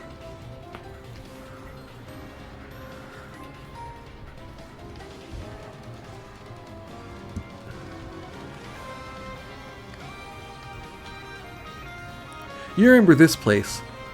We spent a while here at the previous stream. So what I needed to do from here was keep going this way. And you can see where I've lit this all up. There was a creeper spawn death pit there. So I fixed that. And then here's where the incident occurred. But we've exactly. We've so here's the diamond room, by the way. So you can see I've already dug a number of the diamonds, but we're still good. We still have loads. I believe that the exit to this room is this way. So I've started making a little path. See this guy right here? I think these guys are in the final dungeon. So actually what we can do is just this. Yeah, like when John Super Hostile thinks it's time for you to have diamond, John Super Hostile gives you diamond. Like, he does not fuck around, you know? Yeah, see all these guys spawning? Here we are in the final dungeon. There's probably a cleaner way to get to it. I don't really care.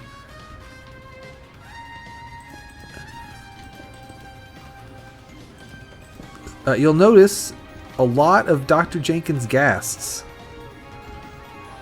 Concerning. I'm going to fortify this little platform here. As we learned before, I think. Yeah. Ghast shots cannot break cobblestone. So we're safe as long as we're entombed in cobblestone. Which is why I've brought the pistons and levers. I'm gonna make a piston bridge. You can kind of see there's like an island in the middle there. There's also like some light up there. I don't know what that's about. Like genuinely, I don't know what that's about. We can go check it out if you want. You can see there's an island in the middle, and that's where we want to get. But I'm really curious about that. Okay, we'll find that out later. So let me line up a shot here. Put a piston down. Block. Block. That's a piston. Block here.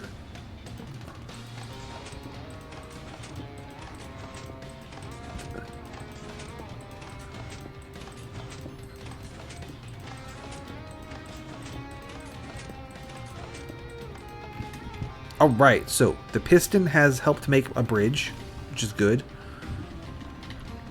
And now I can put pistons here and here. Yeah, like, it could be an exciting secret, or it could literally be like a lighting bug that's not even supposed to be, like, it's not even supposed to be there, you know? Alright, so then I've used this piston bridge tech a couple of times. I'm really proud of it because it is way better than trying to build this bridge manually. So the one problem with it is that if I want to recover the pistons, it has to keep going up a step, which isn't the worst thing ever, because pistons are just iron and redstone and stuff. I have plenty of those things, so it doesn't really matter. Let's see. I think I probably wake up the ghasts if I do this. Yeah, see, that guy's awake now. I do have the bow. Let's go ahead and make a lid to this bridge.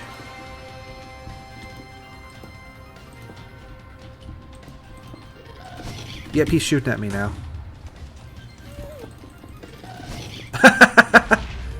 Yeah, I mean, there's definitely a reason I like that game, and part of it is certainly because it reminds me of this game.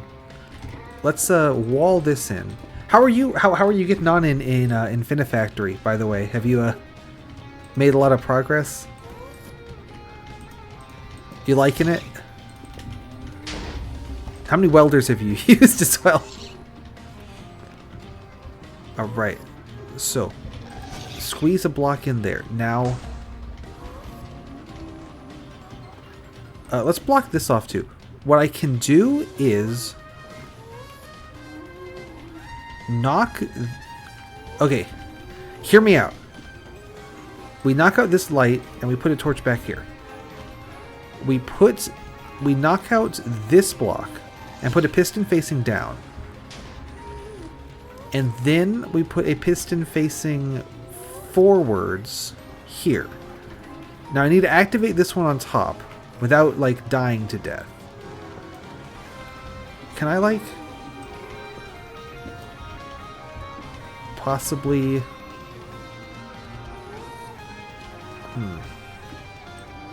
I need to build a way to go around the piston. No, that's put a block on top of me. I don't want that. That's put a block on top of me again. There we go. That's what I wanted. Yeah. For are you talking about the tree level where you like have to like trees spawn in, and you have to take the tree, and you have to take like one log off the tree, and then you have to like put the leaves into like a juicer thing. Is that the one?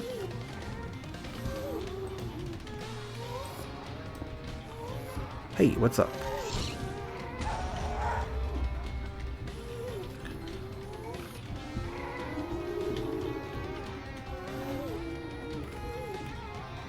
I've forgotten what I'm doing here. Okay, gas shots can destroy pistons. That's good to know. We're down one piston.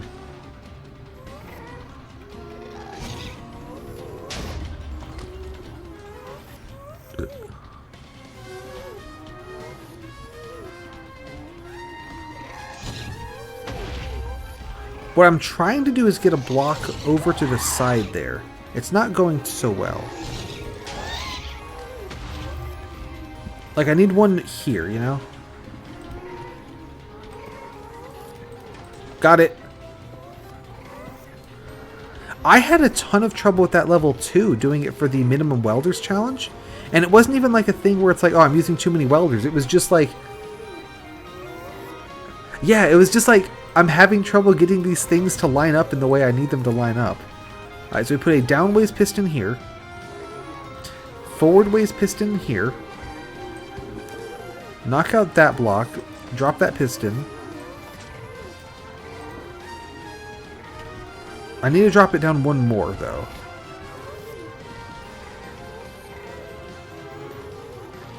Because I could have just put it here. This might have been a foolish plan from the start. Let's just go up a block.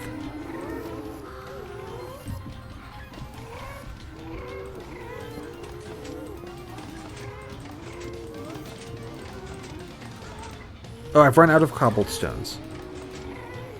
Was there a guy here? Was it? Am I losing my mind? Was there a guy here for a second? I think I might be losing my mind. I thought I saw like a gold armor zombie, like right here. But I think I'm just losing it.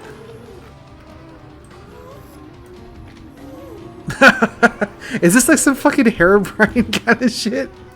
Maybe it's John Super Hostile himself come to stop me from beating the map. What do you think? Oh! Oh! I bet a ghast clipped through the I bet part of a ghast clipped through my tunnel. And that's what we saw.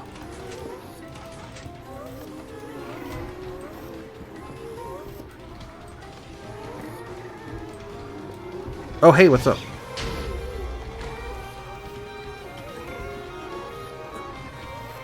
Alright.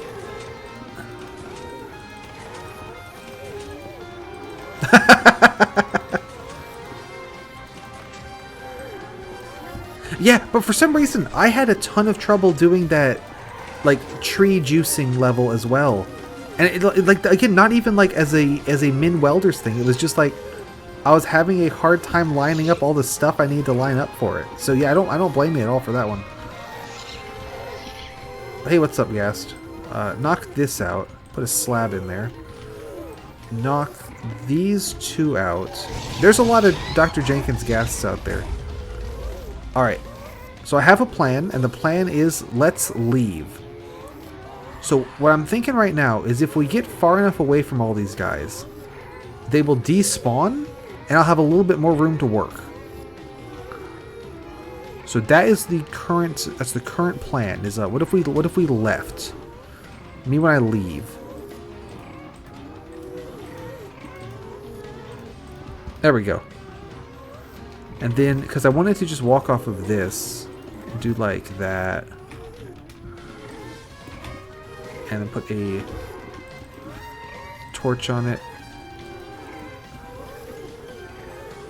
So I'm going to walk away until I can't hear all the gas noises anymore, and then just turn around and come right back.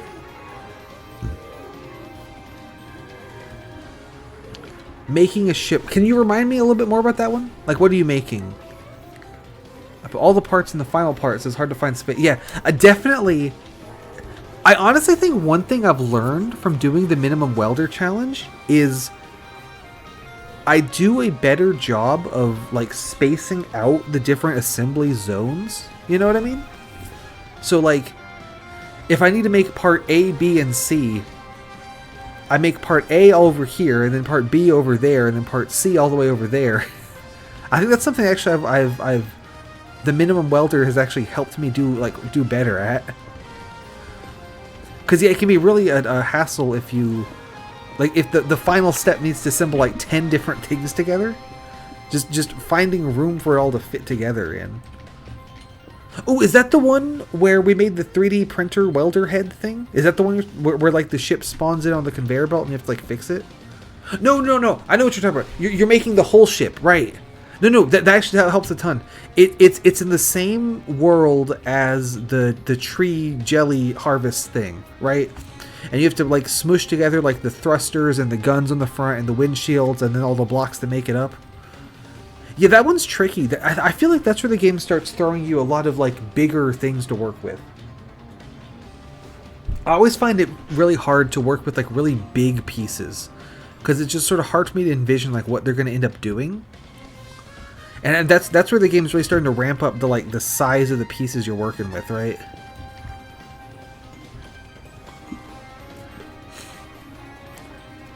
Min Welders for that was pretty fun because they just made it go like it doesn't, because they give you that like little factory building, and I barely spend any time inside the building. It's almost entirely like on the roof and around the side. It's great. Oh, right here was our little pipeline. So that should have despawned a lot of the gas, so I should have time to come up here, plunk some of these down. I can't get one up top, so we'll add a slab. Now we can. Let me knock this out. Alright, ghasts have spawned. But I can do this. And if I keep kind of popping in and out, I can slowly assemble a safer bridge. Yeah. That's the other thing, is like saving, like how much space do I need to save for, you know, something else versus how much can I just like, ooh, okay, so, ow, that's just a regular skeleton. You see that? Like over there is just regular dudes.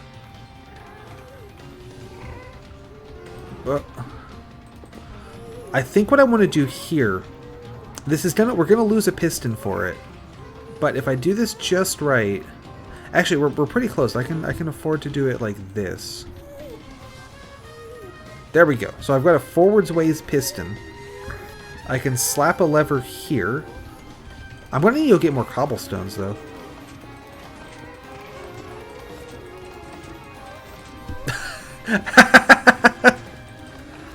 Probably, I'm gonna try to recover this, but it's not gonna work.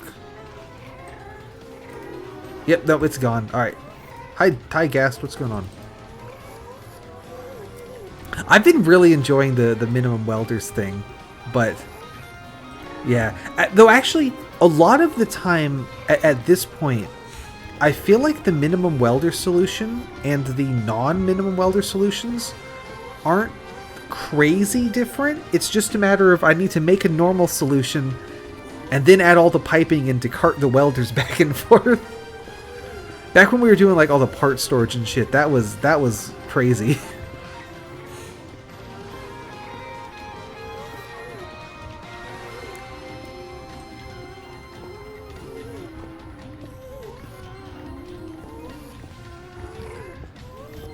I don't know. I feel like I cooked by accident with the minimum welders thing, because I didn't even realize that was going to be fun. I was just kind of like, this would be funny.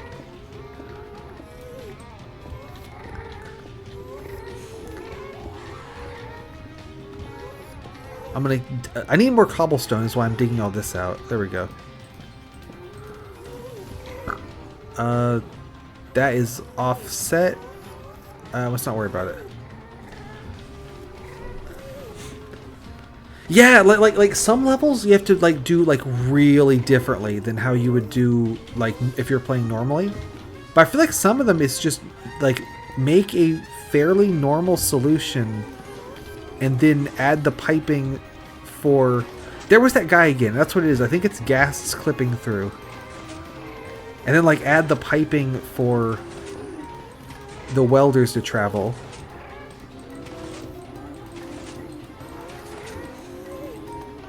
Alright, I'm gonna see if I can recover these pistons. Got that one back. And I got that one back, sick. So we can use them again to do this. There we go. And I can put a cobble here. Ooh, that is a little bit dangerous because the ghasts can see me. If I stand here, they don't have a good angle on me, but I do gotta go fast.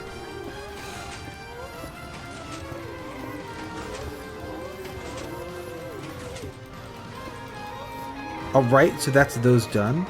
I can probably get these back again. Nope, lost that one. Lost that one. Okay. Bad luck there. We lost both the, Oh, hey, there's a creeper. Hi, what's going on? Lost both the pistons we were using for that, but that's okay. We can make that work. Let's get some torches down in this part. That was a... Could you hear all those fucking ghasts going off at the same time? That's crazy.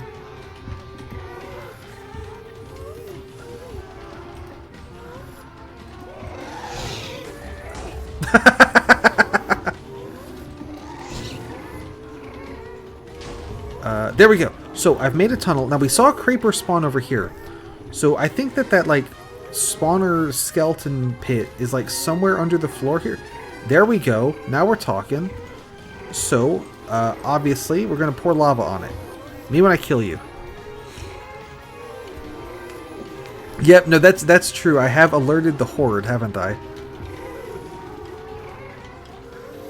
Looks like this spot... I'm gonna let that guy die, and then I'm gonna take a peek.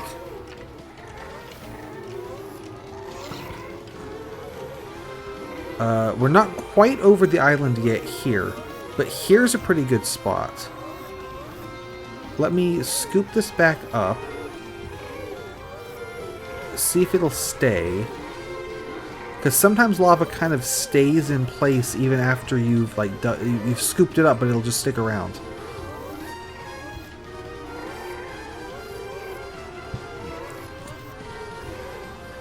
So what I want to do here, I think, is use my last piston as a downways piston. Okay, I got it. I got it. And then I think this works. No, you can't power the piston through the face. Gotcha.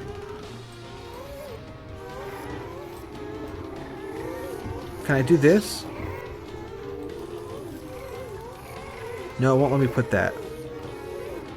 This might take more thinking than I thought it would. Put a torch there.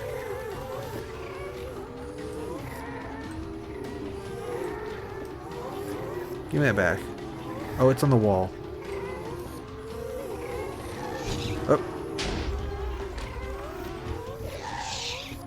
You know what we need? I know exactly what we need right now. It's Gravel Gang. We need the Gravel Gang back. I've also lost all my pistons, so whoops. Easy come, easy go. Where can we find some gravel?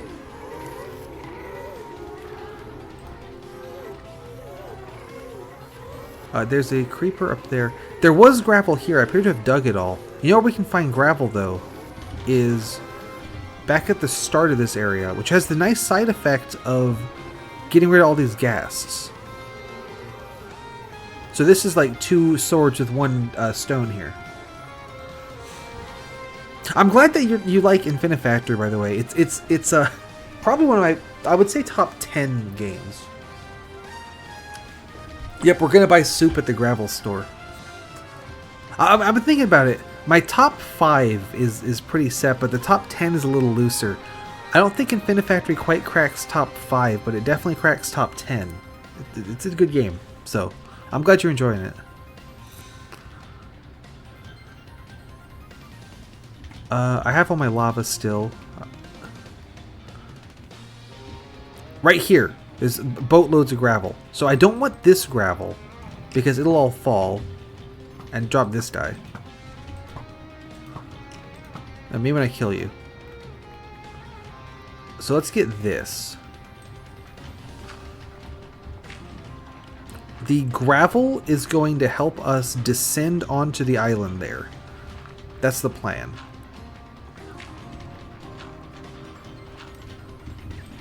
Because the problem I'm having right now is that this skeleton is shooting me. Alright, get out of here.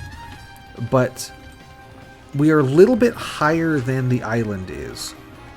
So, you know, there's something about this island. And we want to get down onto the island. But I would rather not expose myself to the 300,000 ghasts if possible. So, ghast shots? Yeah, I think Infinifactor is a really fun puzzle game because there's not one solution to every level, right? Like, there's a lot of ways to solve most of the levels. And, you know, some of them are more efficient or that they're faster or use less blocks or whatever. But, like, who cares, right? you can, you beat the level, right? You made the thing they told you to, so good job done. And then you have the bonus option of if you want to later going back and trying to do the optimization rather than like being forced to do the optimization just to solve the puzzle in the first place, right? If that makes any sense. I want to get my dad to play it. Honestly, I think he'd enjoy it. Except I think the first person controls would really mess him up.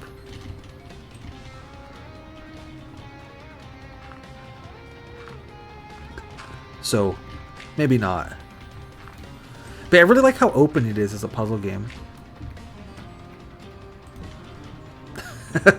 Anyway, so I was saying with the plan, gas shots can break gravel. Hi, there's a creeper there. So the gravel is not as safe as the cobblestone. You could absolutely do 2 welders. And God help you if you do. So the gravel's not as safe as the cobblestone, but if the ghasts don't have line of sight, they won't fire. So as long as I'm hidden from them with gravel, they won't try to shoot me. Which, if they don't shoot at all, it doesn't matter if the gravel can't take the shot because they're not shooting, right? So that's kind of my thought here. So I'm going to kind of open up the bottom of the tunnel, dump some gravel out, pour some lava out to kill anything down there, zombie, and then try to just kind of swoosh my way in. Probably should have brought some ladders, now that I'm thinking about it. And I say this, I have brought 53 wood just with me, so I could just, like, make some ladders. We probably ought to do that.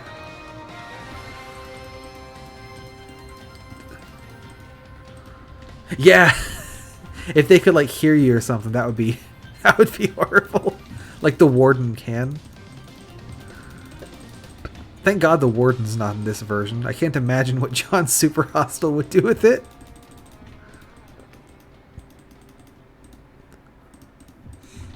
Let's grab the crafting table. We are also out of Kerbo again. Let me start some more Kerbo.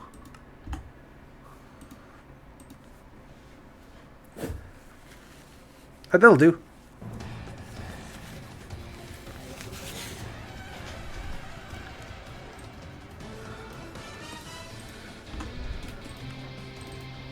Alright, that's the wrong way. Let's go. 18 ladders should be plenty. But if not, I brought the crafting table and I still have like 100 wood, so whatever. Whoop, boop, doop, this way. I'm losing it. I'm losing it. I've been in the caverns for too long. I think it's really funny. Any block between you and the ghast means the ghast won't have line of sight and can't shoot you. Even if it's like glass. Like, they won't shoot you through glass because they can't legally see you because there's a block in the way. Even though the block is see-through. I think that's very funny. So you can make totally safe nether buildings out of, like, glass. As long as they're fully enclosed. The only problem is that if you leave the enclosed building and then the ghast sees you like as you're leaving and shoots you at that point, then the shot could like miss you and hit the building and then destroy the glass. So like it's not a great technique, but you certainly can do it. Alright, so step 1, knock this out. Pour some... Oh, not there. Pour some lava. Next, knock this out. Gravel. Knock that out. That's where the ladder goes. Oops, I meant to put a rock there.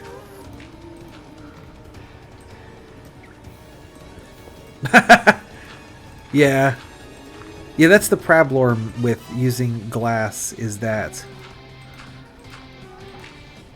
if they do see you and start shooting you, bad times. Alright, we're safe to drop down here. Well, safe. We can drop down here. We're actually parked next to a spawner, which is kind of good. Let's I'm going to leave this alive, actually. Because we can see through it. We can use this spawner like a window.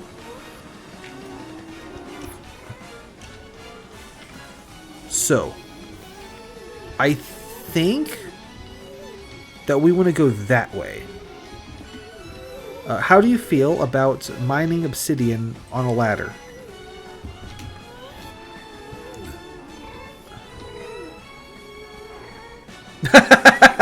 Exactly. You get it. So, mining obsidian takes forever, and being on a ladder makes mining take longer. So this is a bad plan, but I'm not convinced that there is ground beneath this obsidian. So I'm not just going to stand on it. But it's too dark, and I can't see how like with what mining progression that we have. Because if I was smart, what I could do is mine most of it standing on it, and then just climb up the ladder for the last bit. But I'm not doing that because I'm not that smart.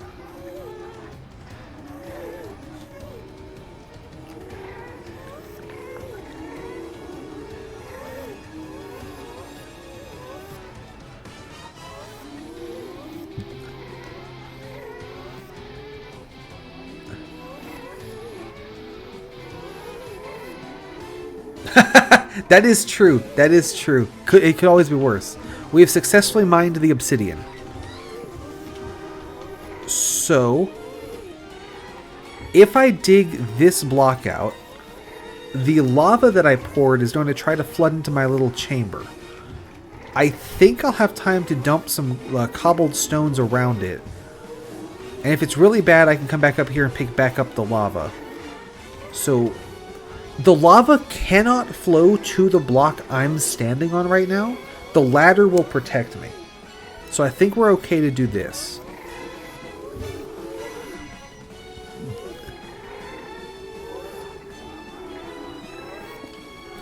There we go. So block here, block here, block here. Now I'm going to knock out this obsidian. By the way, yes, my plan for this dungeon is dig through obsidian. So should be fun.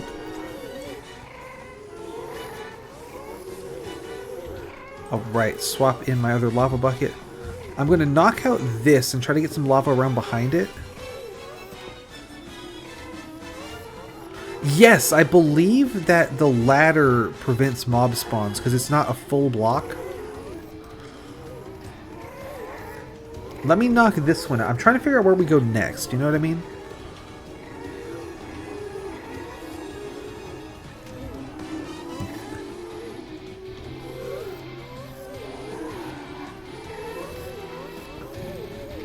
Alright, lava.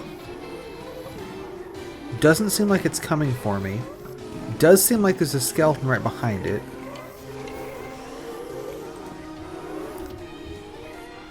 Let me dig this. I'm not sure how thick this island is, you know?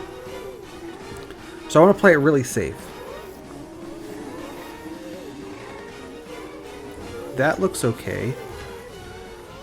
I'm going to hop down here and knock this one out. Oh, they can shoot me through that hole. Let's clean off that hole. I didn't realize they could get shots off like that.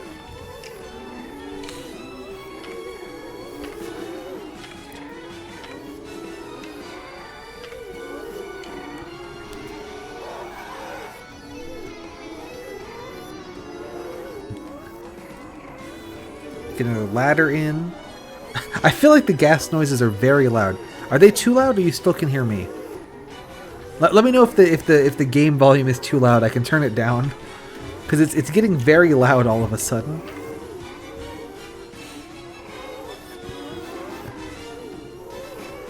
Now there will be lava behind this block potentially. There is. Is it going to flow towards me? No, it doesn't. Interesting. I'm going to go back up and pick up this lava so I can actually see what's past there.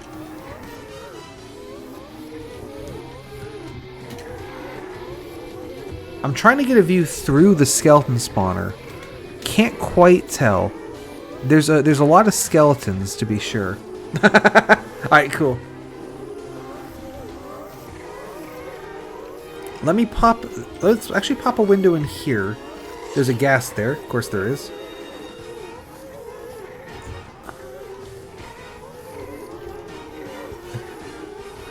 I think we're past most of the island. Like, if I do this...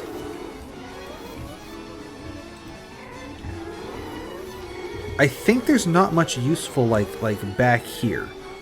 Yeah, see, like, that's the outer edge of the island there. So, there's not much reason to keep going that way. Let's put a torch.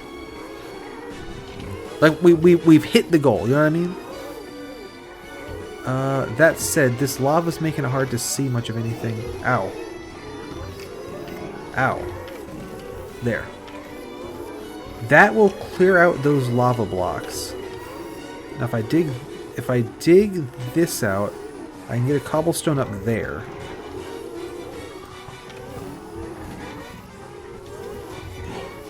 There's definitely a guy back there. That's what I've learned, is there's a guy back there, that's for sure. Let's make there not be.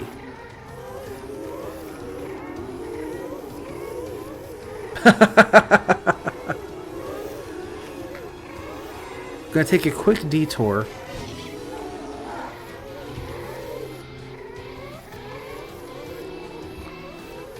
We're gonna walk away until I don't hear ghasts anymore, and then turn around, go right back, and see if I can figure out what's going on in that area before skeletons start shooting me again. I can still hear a couple.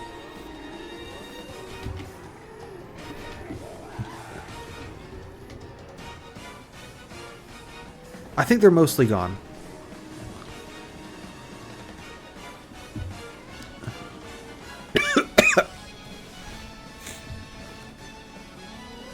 Oh yeah, there's like 15 ghast spawners like all around the island. So like that room is just full of ghasts. Like at maximum capacity, packed with ghasts is what's happening there.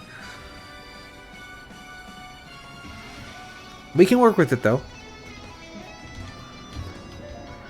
The ghasts are not really too big of a threat at this point because I'm locked in. That one like skeleton I couldn't see is a bigger threat because he can actually get shots off on me. So I'm trying to leave and come back real fast. There we go. So I can now see a little bit more like what we're dealing with. And there's like a trench right here. You see that?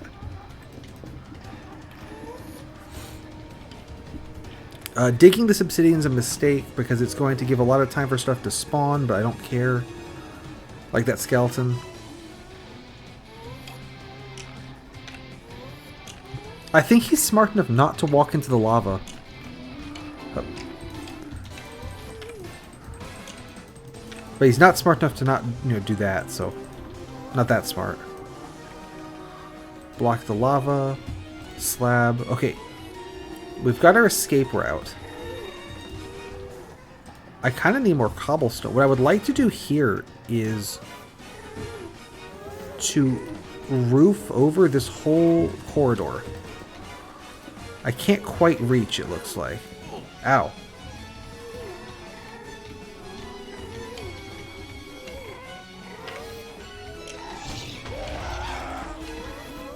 And then you hear the guys trying to shoot me whenever I kind of pop out. There, that's something. There's a skeleton. Maybe when I kill you. This is what I wanted. We are out of cobblestone. I have 6 obsidian I could use. And a skeleton's here.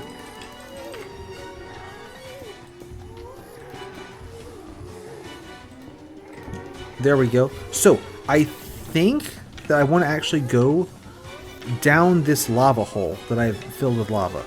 So we need to actually remove the lava. Where is that lava coming from, actually? Let me go get more cobblestone and see if we can use that to stem the tide, as it were.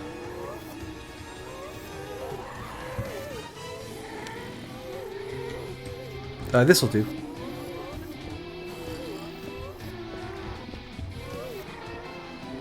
I did not realize how much cobblestone this was going to take. Like, I bought loads of it back at the base, but I didn't think we were going to need this much. I guess so. I am building like a fully enclosed fortified tunnel, so fair enough.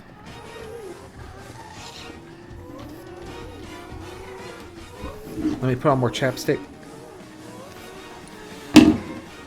So, if I can ask you, by the way, you've seen bits and pieces of 3 different Super Hostile maps now. There's Infernal Sky, there was Sea of Flame, and now there's Kaizo Caverns. Do you have any thoughts between them? Do you have one you liked more or less, or is it kind of just whichever one happens to be playing is it's fine, just as good as any other, right? Oh, there's a hole that skeletons could drop through. Clear out this lava.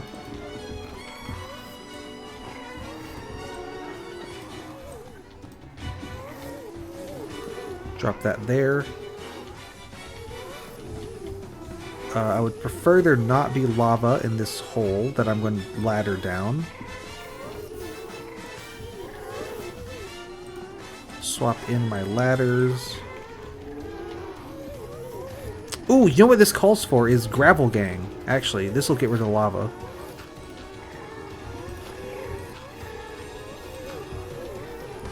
Good job, Gravel Gang. Alright. Torch here. Up.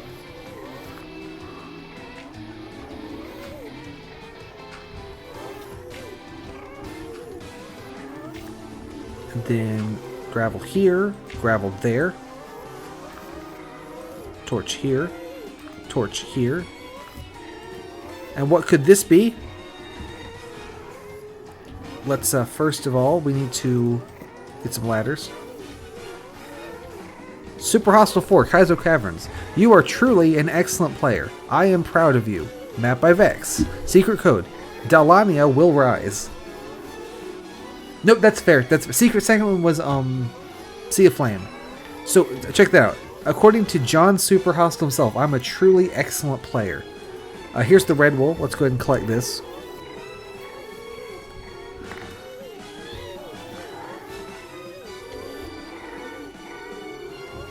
And there's actually no danger leaving because I've fully fortified the whole path here.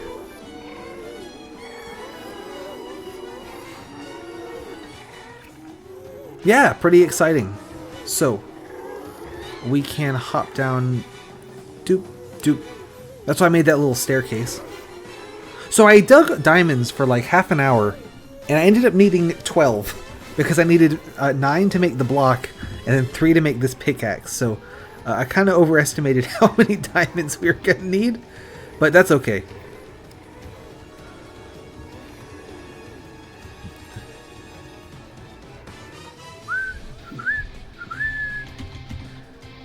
Yeah. Sea of Flame is pretty cool. I think it's a good...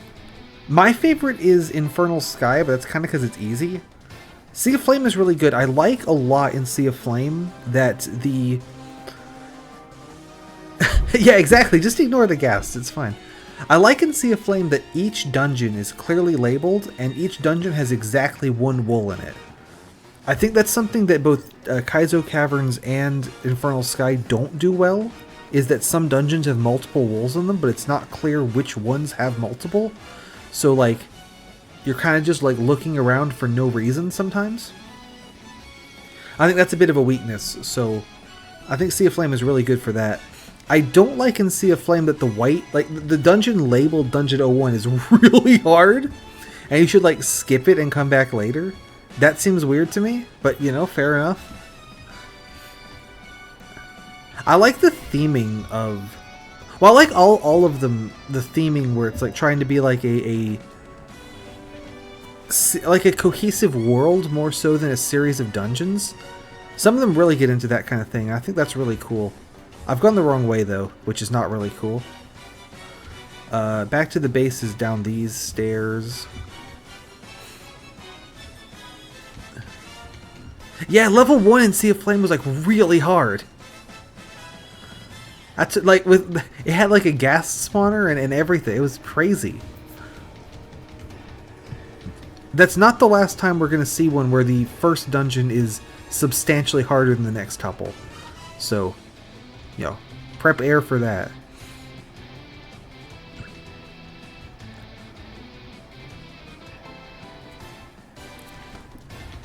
Thanks for coming, by the way, for the, I wasn't sure if this was going to be the Kaizo Caverns finale, but getting the red wool there, yeah, that cinched it, so good stuff.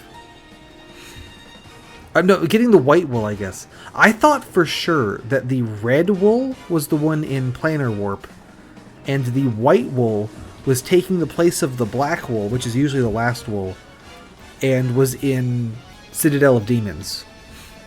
But I was mistaken. Either way, though, we're cooking now.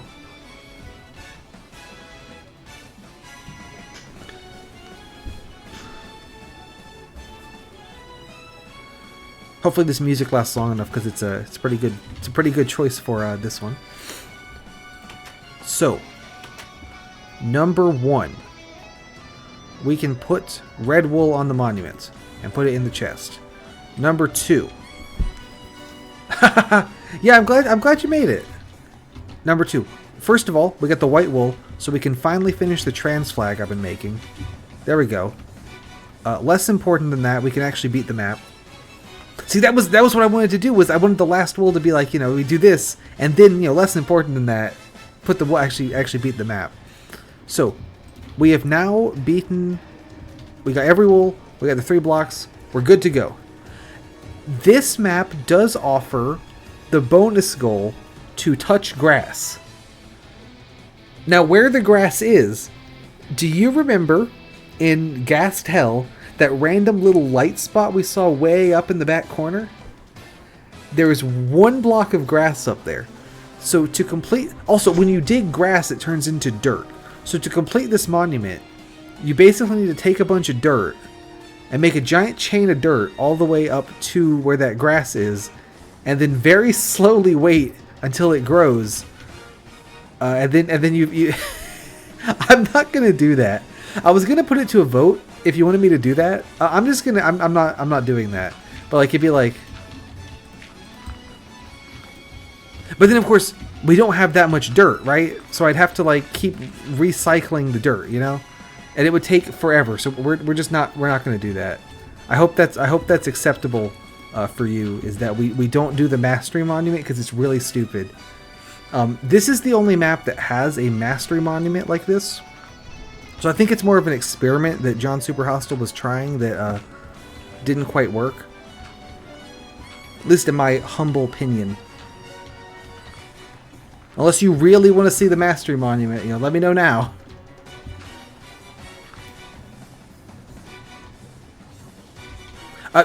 We could go get more dirt from the Grave of the Dragon, but I still don't think there's enough dirt to make a path all the way from the base to the I don't think you can make a path all the way. So it would basically be like making half the path, fully fortifying it, right? So that no one, like the guests don't shoot it or nothing. And then waiting for several hours to, you know, grow the dirt or grow the grass. What do you think? Sound like a good time, or are we good to skip that? Because I do have a second question as a follow up. I have never once done the Mastery Monument, and I don't really intend to. What time is it? It's already 11, so it's getting pretty late. I will think about next week. I think I'm going to take a break after next week because we're doing something. Could be a good opportunity to, for the first time ever, do the Mastery Monument. That would be kind of funny. Or at the very least, like, make the path to get there. You know what I mean? I'll think about it. In the meantime, though, let me go to the bathroom, and then I have a question for you.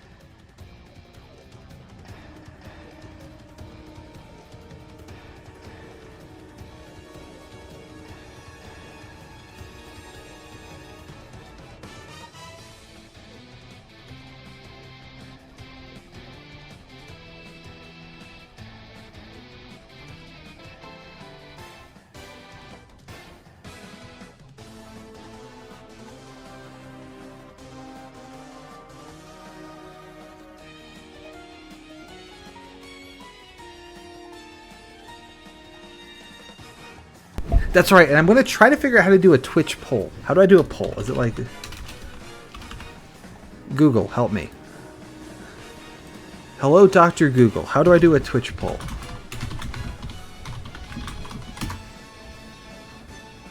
On the creator dashboard, you will first need to add the Manage Poll quick action by selecting the Manage Your Poll option under the Grow Your Community section. Sure, I can do those things. Let's see. Manage Poll quick action by adding a new quick action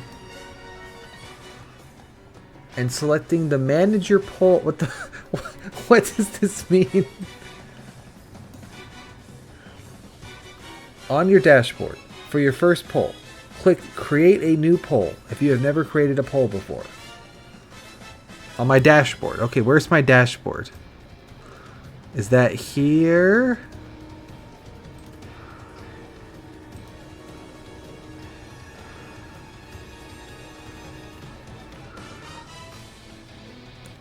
My tip of the day is to be yourself and have fun.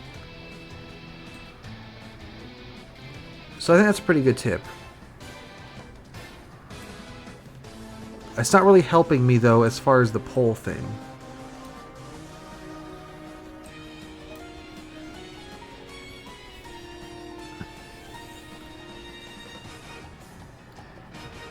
Edit stream info.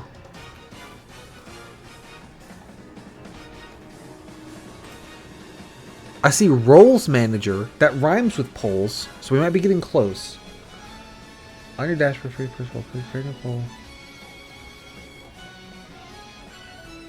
Never create a poll. If you have created a poll first, you see the last poll you started with option new poll. What if I click on this? Okay, so that just takes me to here. Is it Stream Manager? Stream info, clip that, raid channel, manage goals, stream together.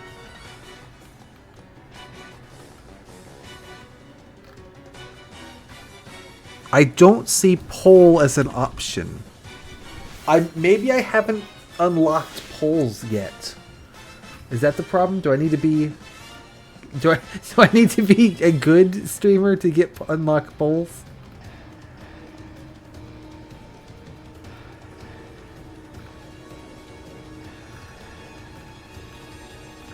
Why is this so hard? Give me like another 5 minutes. If I can't figure it out, then I'll just ask you. Hang on.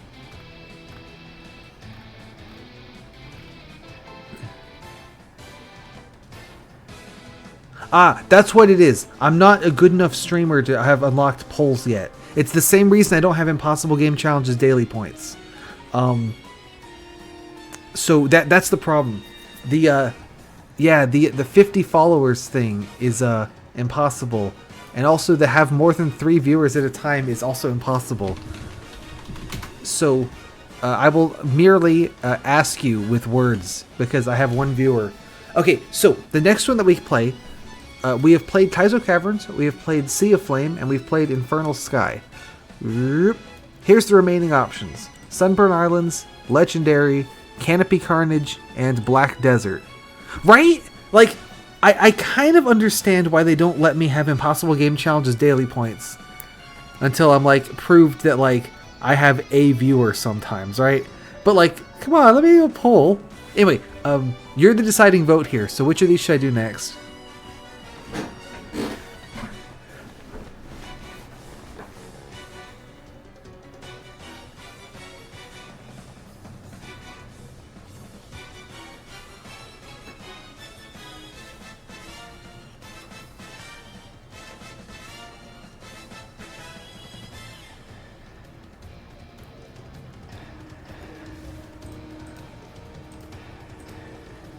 I think Legendary is probably the hardest.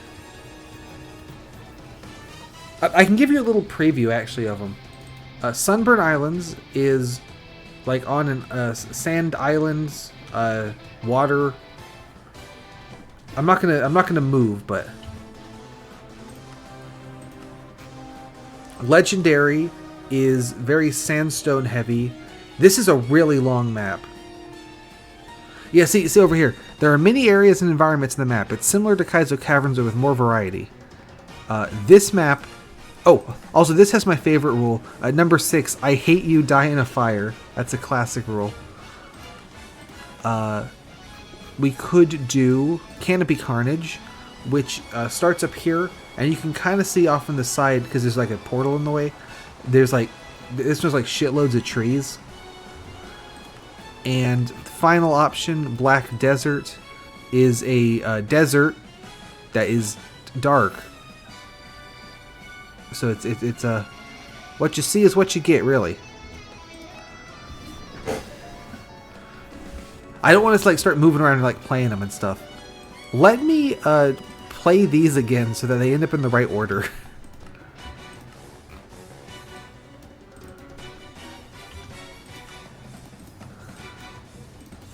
Oh, nope, I buggered it.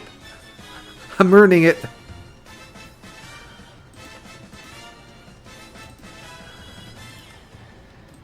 Nope, hang on, I'm an idiot.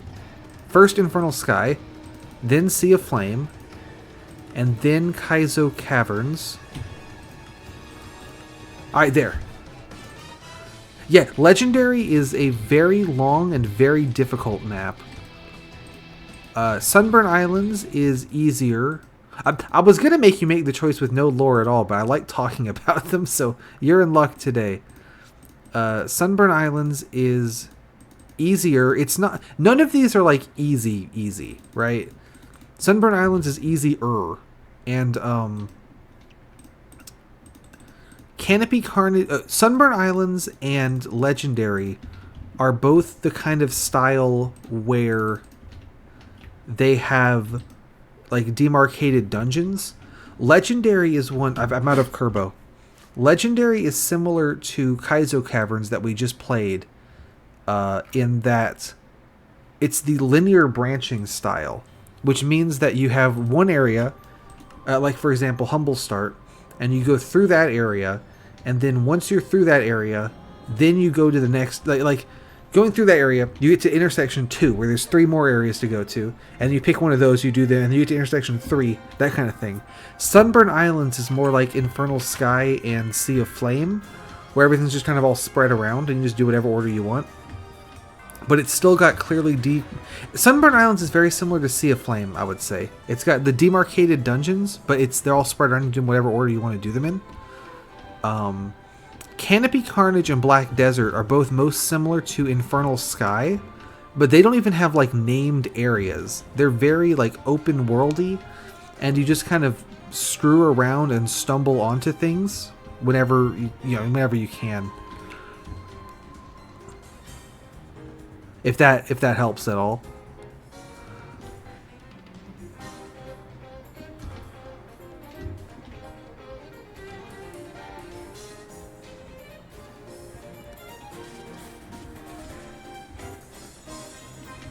No, actually, I was hoping you would say Canopy Carnage. That's a good choice. Perfect. I think Canopy Carnage will not be made any more difficult by the fact that we're doing the no jumping challenge than it would have been if I was allowed to jump. There's a very brief parkour section at the start, and yeah, we'll do that next time. Actually, let's check it out now, because I can actually delete the save and start over next time. So once I get... So, there's this little parkour section right here, right? Hup, hup, hup. We have now made it to a tree, as you can see. So, I can dig this tree, and then make slabs out of the wood, and then we're pretty much all set. So, this is mostly going to be just playing Canopy Carnage. So that should be a good time. Oh yeah, don't use far view unless your PC is amazing. Alright, so here is my sneaky scheme. Canopy Carnage is going to be the next one that we take on, but if I'm right about when timing of thing works out, maybe next week we'll do Kaizo Caverns again, and I will set up as much as I can of the dirt path for the Mastery Monument, which will be really boring. And then I don't think over like I think 2 hours is not nearly enough time for the grass to actually spread through the whole track. So what I'll do is every time we play Canopy Carnage, I will give an update on Kaizo Caverns, how far the grass has spread. How does that sound?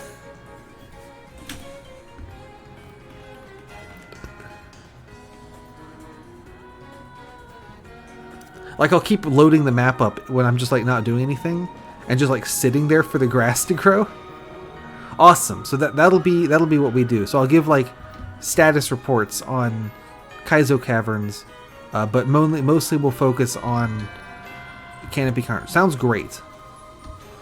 Oh yeah, so the reason I'm here, by the way, I just wanted to point this out, then we'll call it for the night, is there's those little dirt blobules scattered around the dragon. Like there's one over there, there's one there, there's one there, one there. Actually, there's a couple here. So this is where you want to, if you want dirt, this is the place to be. Dirt City right here, they call it. Why did I build such an awful staircase? What was wrong with me?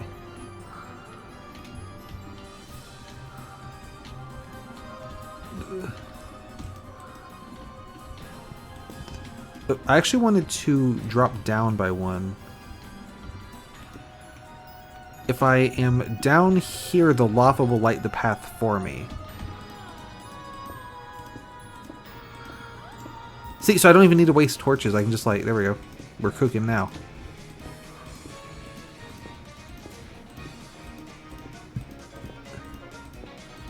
And then here we are at dirt.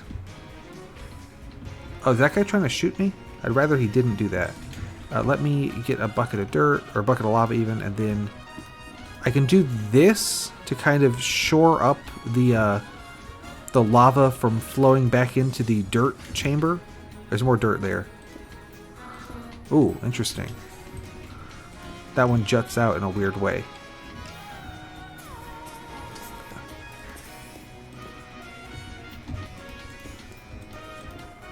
Right, so you understand the plan, right? It's Dirt City now. Tick-tock, dirt o'clock. And those guys can't get to me because they'll just jump in the lava.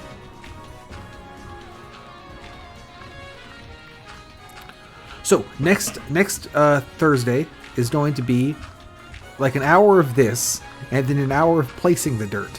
So look forward to that. Thanks for coming. Have a good one. Have an Impossible Game Challenges day daily. TikTok, it's dirt o'clock.